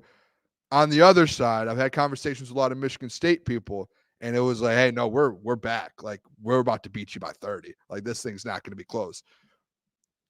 I think it kind of hurt a little worse for Michigan State, to be honest, that loss. Like that was going into it. The people saying that like they're going to beat us by 20, like that was what kind of made it that much better for a win. And a lot of people are like, Michigan fans were getting up for it. I started getting up for it a little bit, and Michigan State fans just shut it down and said, you guys are trash. We're going to beat you by 30. So I'm like, all right, I'll take a step back. I'll just let the game do the talking. They obviously didn't dominate, and Michigan State probably, a lot of people have said, like in the first half, probably were the better football team. Guess what, guys? In rivalries, it's easy to say that. Nothing matters in rivalry games. You have to go out there and perform. And all that matters. And they covered. All that matters is the score at the end of the game. Like I think that's the thing with rivalries. It's like you'd be like, well, we were the better team, or the team on the field today. That never matters. Never matters in a rivalry game. Anything can happen. We've seen it with Michigan in the past. They're the better team, and they end up still losing to Michigan State. So like it's. And Andrew Jones said Michigan was favored. Yeah, and Michigan won the game, and they covered. So, yeah, I don't know. I don't really have much to say about the game. Like, the only thing going into the game that really worried me was if you lose that Michigan State game, you're essentially – I was telling you, like, you're essentially out of a bowl game. Like, you have to at least beat Indiana, Oregon, or Ohio State to get into a bowl game, and Northwestern. And that just felt like that was never going to happen. So I'm glad they were able to pull it off, get the win. Donovan Edwards, the Don, threw a touchdown pass. Shout out Nick on the heavyweights. He had mentioned, he actually predicted it. He said a couple days before, he was like, I have a bold prediction for this game. Donovan Edwards is going to throw a touchdown pass. And he did it and threw it for a touchdown. So shout out Nick for that. Team win though, fellas. That's all I can say. I mean, there's not much to honestly say about the game, guys. Like he called that? Yeah, he Nick? did. Yep. Wow, that's like an insane. That's not just like, oh, he called it. He called that. Donovan Edwards. Has he done that before? I think one other time in his career, maybe. I believe. Oh, okay. Yeah, the game again. Mullins has done it too. I think for Michigan fans, like although the season's been kind of a tough downhill roller coaster, that game was big. Like that was huge. You have bragging rights. Like essentially, you needed to win that game. You can't lose both the rivalry games. I know Lucas feels a way about Ohio State. He can come in here and talk about it because it's going to be a tough one. It's going to be a tough game. And even Nebraska played them tight. As long as you can make that a game, you will be fine. But they needed to win that state game, and they did. So there was a moment there at the end of the game where I was like, oh no, here we go. It's getting chippy. You know, it started off with 2 guys going at it. Then it turned into like 3 or 4 guys going at it. Then it turned into like 6, 8 guys going at it. And then the sideline started clearing. And I was like, oh no, this can't happen again. And they got it. They got a hang of everything. But I put a tweet out and people started coming at me because I was just like, I just said something along the lines. I can just read it real quick. I said something along the lines like trying to fight us for the let me just pull it up here. You got some shit for it? Oh, dude. I said beautiful. No, here it is. Trying to fight Michigan for the Paul Bunyan trophy. And then people were just not happy. If you go in the comment section, people are just not happy that I had something to say about it. Colston Loveland headbutted him first. It's like, whatever, dude. I really don't mind like the chippiness and like the pushing at even at the end. Like, I don't really care. And dude, any sport, like, go ahead. Like, that's part of that's what makes sports so good. It's like you're able to get into these like let's go at it a little bit here, even if it's after. Like, right. I love that stuff. It's the chippiness. I mean, you don't want like what transpired 2 years ago to happen. Was it last year? That was a couple years, 2 or 3 years ago. In the You don't want tunnel. that to happen. It was 2 years. But still. Yeah, it was a good game though. Like, obviously, like Michigan State, they probably, if you're a Michigan State fan, obviously you feel like you should have won that game. It was just a battle of the mid teams. Missed field goal, like you probably felt like that was you lost that game on your own. But again, that's the rivalry from it. Like that's you have to find a way to win, and whether you think you're the better team or not, you have to find a way to come out on top in rivalry games. There's no other way to say it. Let me get Klotz in here. Klotzy. Hey. That connection, boys. Oh, you're on my end. Wait, no, you look fine. You're fine. You're all good. Okay. When does Michigan play Ohio State? Final game of the year. Honestly, guys, I'm just gonna say it. Really don't care about the game this year. Really don't. Oh, no. What if they make it close? Will you still go on and be like, I don't care? No, I mean, like, I'm gonna watch the game. No, I'm gonna watch the game and cheer them on. And like, I hope that like since it's a rivalry game, that anything can happen. I'm just like, I'm not going into the game like in typical years, like where it's like I'm sure Klotz would know. Like, it'd be stupid for me to be like, we're gonna win and we're gonna dominate. Like, I know who we are. Like, I'm not gonna be an obnoxious Michigan fan. Like, dude, we're trying to, like, we're at the point where we're just trying to make a bowl game. And we're talking about beating a top 5 team. Like, obviously, there's always a chance. There's upsets in college football, especially this year. There's a chance. And the game versus Nebraska made me like look at it a little bit more. And I was talking to my cousin. Me and my cousin were talking, and my cousin was like, "Hey, the way Nebraska played them, there might be a little chance." Oh, but I'm not going to sit here. Nebraska always plays Ohio State tough, and there's a big gap between Raiola and Matt Rule compared to Davis Warren and Sharon Moore. There's a gap there. Not to mention, like, okay, you want to bring that up. Nebraska's not a ranked team, but they're on the fringe of it. And then you look at Texas and Vanderbilt. That was a 3-point game as well. And you're not raising anything about Texas right now. Vanderbilt's been good this year. Well, I'm not. So Nebraska. Nebraska's been very good too. All right. Fair enough. Vandy's been good. I took Vandy to cover. I took Vandy to cover. I'm just saying this. Like, all right, let's do this real quick. Ohio State's in a tough spot, Klotzy. Like, I want to get your feelings here before we go to mailbag. You guys already have one loss. You're at Penn State on Saturday, and then you still have to play Indiana. You still have to play an undefeated Indiana, and the last 2 weeks you lost versus Oregon, and you should have lost versus Nebraska. Is there a little worry in your mind? There's a chance, Jeff, hear me out. I'm hearing you out. There is a chance Ohio State does not play in the Big Ten championship game. How about that? If they drop one game, they will not be in the Big Ten championship game. I wasn't going to kick you while you were down as a Michigan I'm just fan, saying. I'm saying this facts. Is now a Michigan fan talking. We're really going to act like Ryan Day is going to go into Penn State and lost with his best team ever win. That's one team that he has not lost. Ryan Day? What did you just say? He owns James Franklin. What did you just say? Ryan Day. Every good coach in the Big Ten owns James Franklin. That Penn State, they're always what they are. They're Penn State. What does Ohio State do? Always beat Penn State. If they were playing, I know they already played Oregon. Think of another team, another like top 15 team that was not Penn State. You'd be like, yeah, this might be tough. But if there's just somebody who always just gets dog walked by the best team in the Big Ten every year, even though they're ranked, it's Penn State. Okay, not Indiana. Indiana honestly scares me a little bit more than Penn State because you don't know what to expect. It's like, what the hell is Indiana doing here? Listen, I just want this on record. And Jeff, you hear this, the chat? Ohio State, there's a very good chance they are not in the Big Ten championship game. They were supposed to be the best. They were supposed to be the best. They were supposed to be the best team in the country this year by a mile. They paid $100 million for a team, and if they lose one game, they have 2 ranked games left, 2 top 10 teams. If they lose one of them, they're done. They're done. That Klotz, you spent $100 million. This is insane. For this like team? They For spent this $100 million. They're supposed to be the best team in the country. They lost. They to are. Oregon by a point on And the they road. should have lost Like, Saturday, what are we too. talking about here? You What seem are we pretty stressed talking out about? here. You seem stressed, brother. Ryan Day. Dude, this gets is him just stressed. like we want to talk about like, oh, I'm going to acknowledge what we are here as Michigan fans, and then it's just like, okay, let's flip it back to just being a Michigan. Well, I know what we are. I know. I'm not talking Michigan right now, buddy. I'm not. Oh, hey, Very big hey, chance Coffey's Texas blood is in the pressure's SEC going up. championship game. Penn either. State plus 152 money line, Jeff We Iafrate. might have to, hey, this Friday. that, huh? You might Take have it. to. That might be in Sprinkle, one of my take it. top 5 bets for the weekend. I might have to sprinkle. Might have to sprinkle. Uh-oh. Is that in Ohio? Where's that at? At Penn State. Oh, Where it's It's- always been when they lost.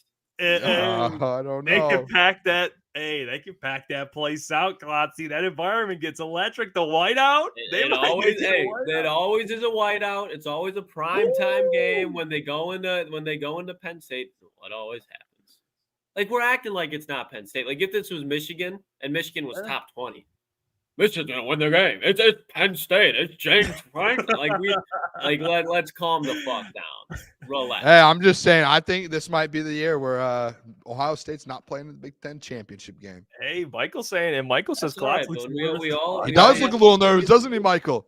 He does. Look at it, he's freezing over there. He doesn't know what's happening right now. Blood That man pressure's rising. shook. Rising. I want to be a fly on the wall and watch. I need to see Klotz watching the Penn State Ohio State game. I just want to see your reaction to the game. I just want to see the mannerisms. No, there'll be no. It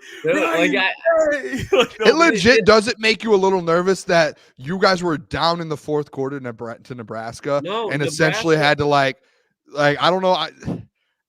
I'm just looking at here. You guys scored a touchdown. Okay, so to with answer your 6 question, minutes short, left you're to take the lead. I'm behind, so let me answer what I can because it's just my thing's fucked. Okay, so when they had C.J. Stroud, Garrett Wilson, Marvin Harrison, all those, they didn't have Garrett Wilson, Marvin Harrison, JSN, and Marvin Harrison. They were almost getting beaten by Nebraska. Nebraska always plays Ohio State really tough. It's almost like Iowa. So no, I'm not. I literally said they would lose to Oregon. Called it. I said they would lose. So if there's a chance that I thought Ohio State would lose, I'd be like, yeah. There's a good chance they could lose in Penn. They're not going to lose in Penn State. All right. Like they lost to Oregon, then they bounced back, quote unquote, by beating Nebraska by 3. This Ohio State team is not sleeping walking into Penn State. This Ohio State team's still pissed off.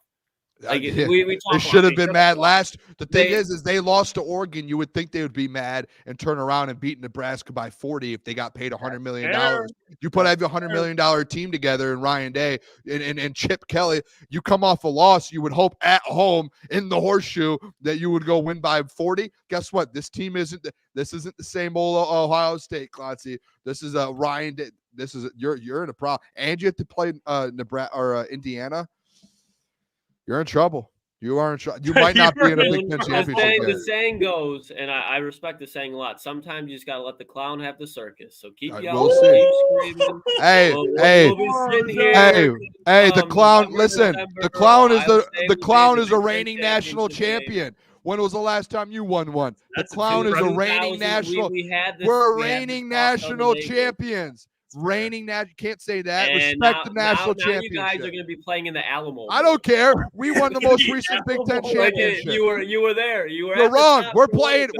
No, dude, hey, you're completely wrong. We're playing in the Tony Tigers Kellogg's Bowl, buddy. It seems like Ohio State just finds a way to just stay up here, and Michigan they'll Good for get them. up there for a little. When was the bit, last and then championship they go, you won? When was the last championship you won? Devin Gardner.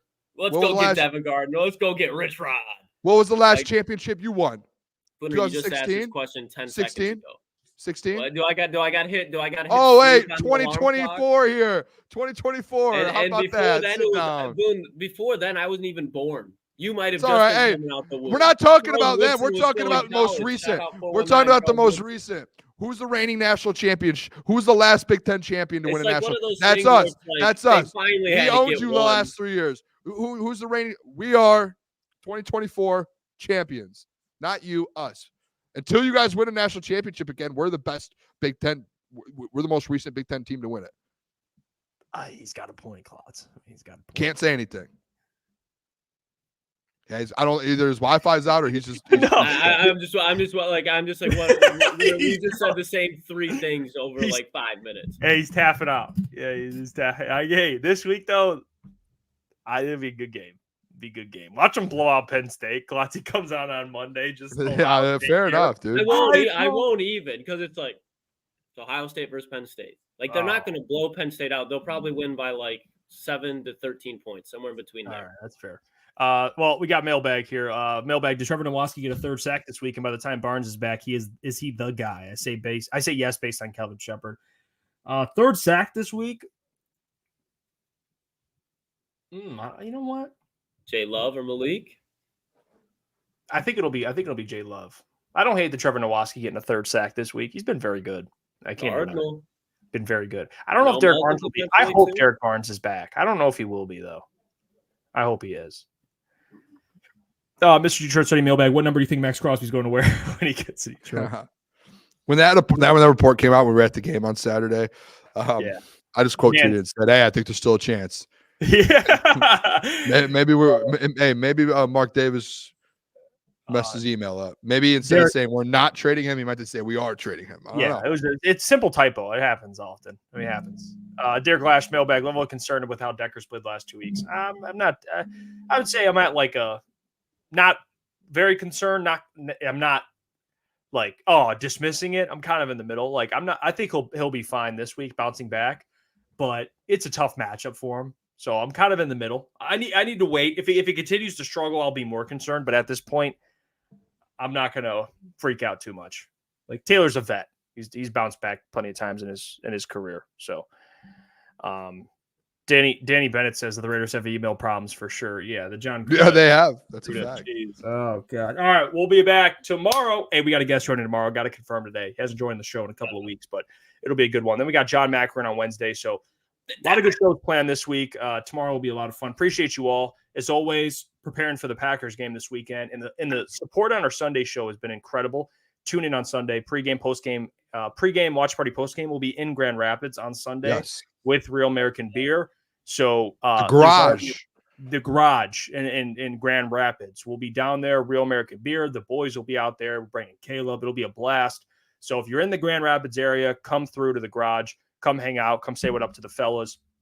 So we'll be advertising that all week. So anyone's more than welcome to come down. Just come on out of the garage. Anyone can come down, William. Anyone who wants to come, just come show up. We're going to be live the whole time, but we'll be talking to people, hanging out, watching the game. We should get some food recommendations. Go do some food reviews. I would love to do Booner food reviews on Saturday down in Grand Rapids.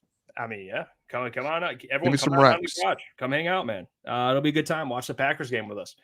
But yeah, until tomorrow, appreciate you all. Love you guys. We'll catch you tomorrow. Stay blessed out there. All right. Peace. Love you guys. We'll see you in the chat, Will. You're the man. Come on, Will. Come down to Grand Rapids. Let's go, Will. He's already in Grand Rapids. Come down to the garage.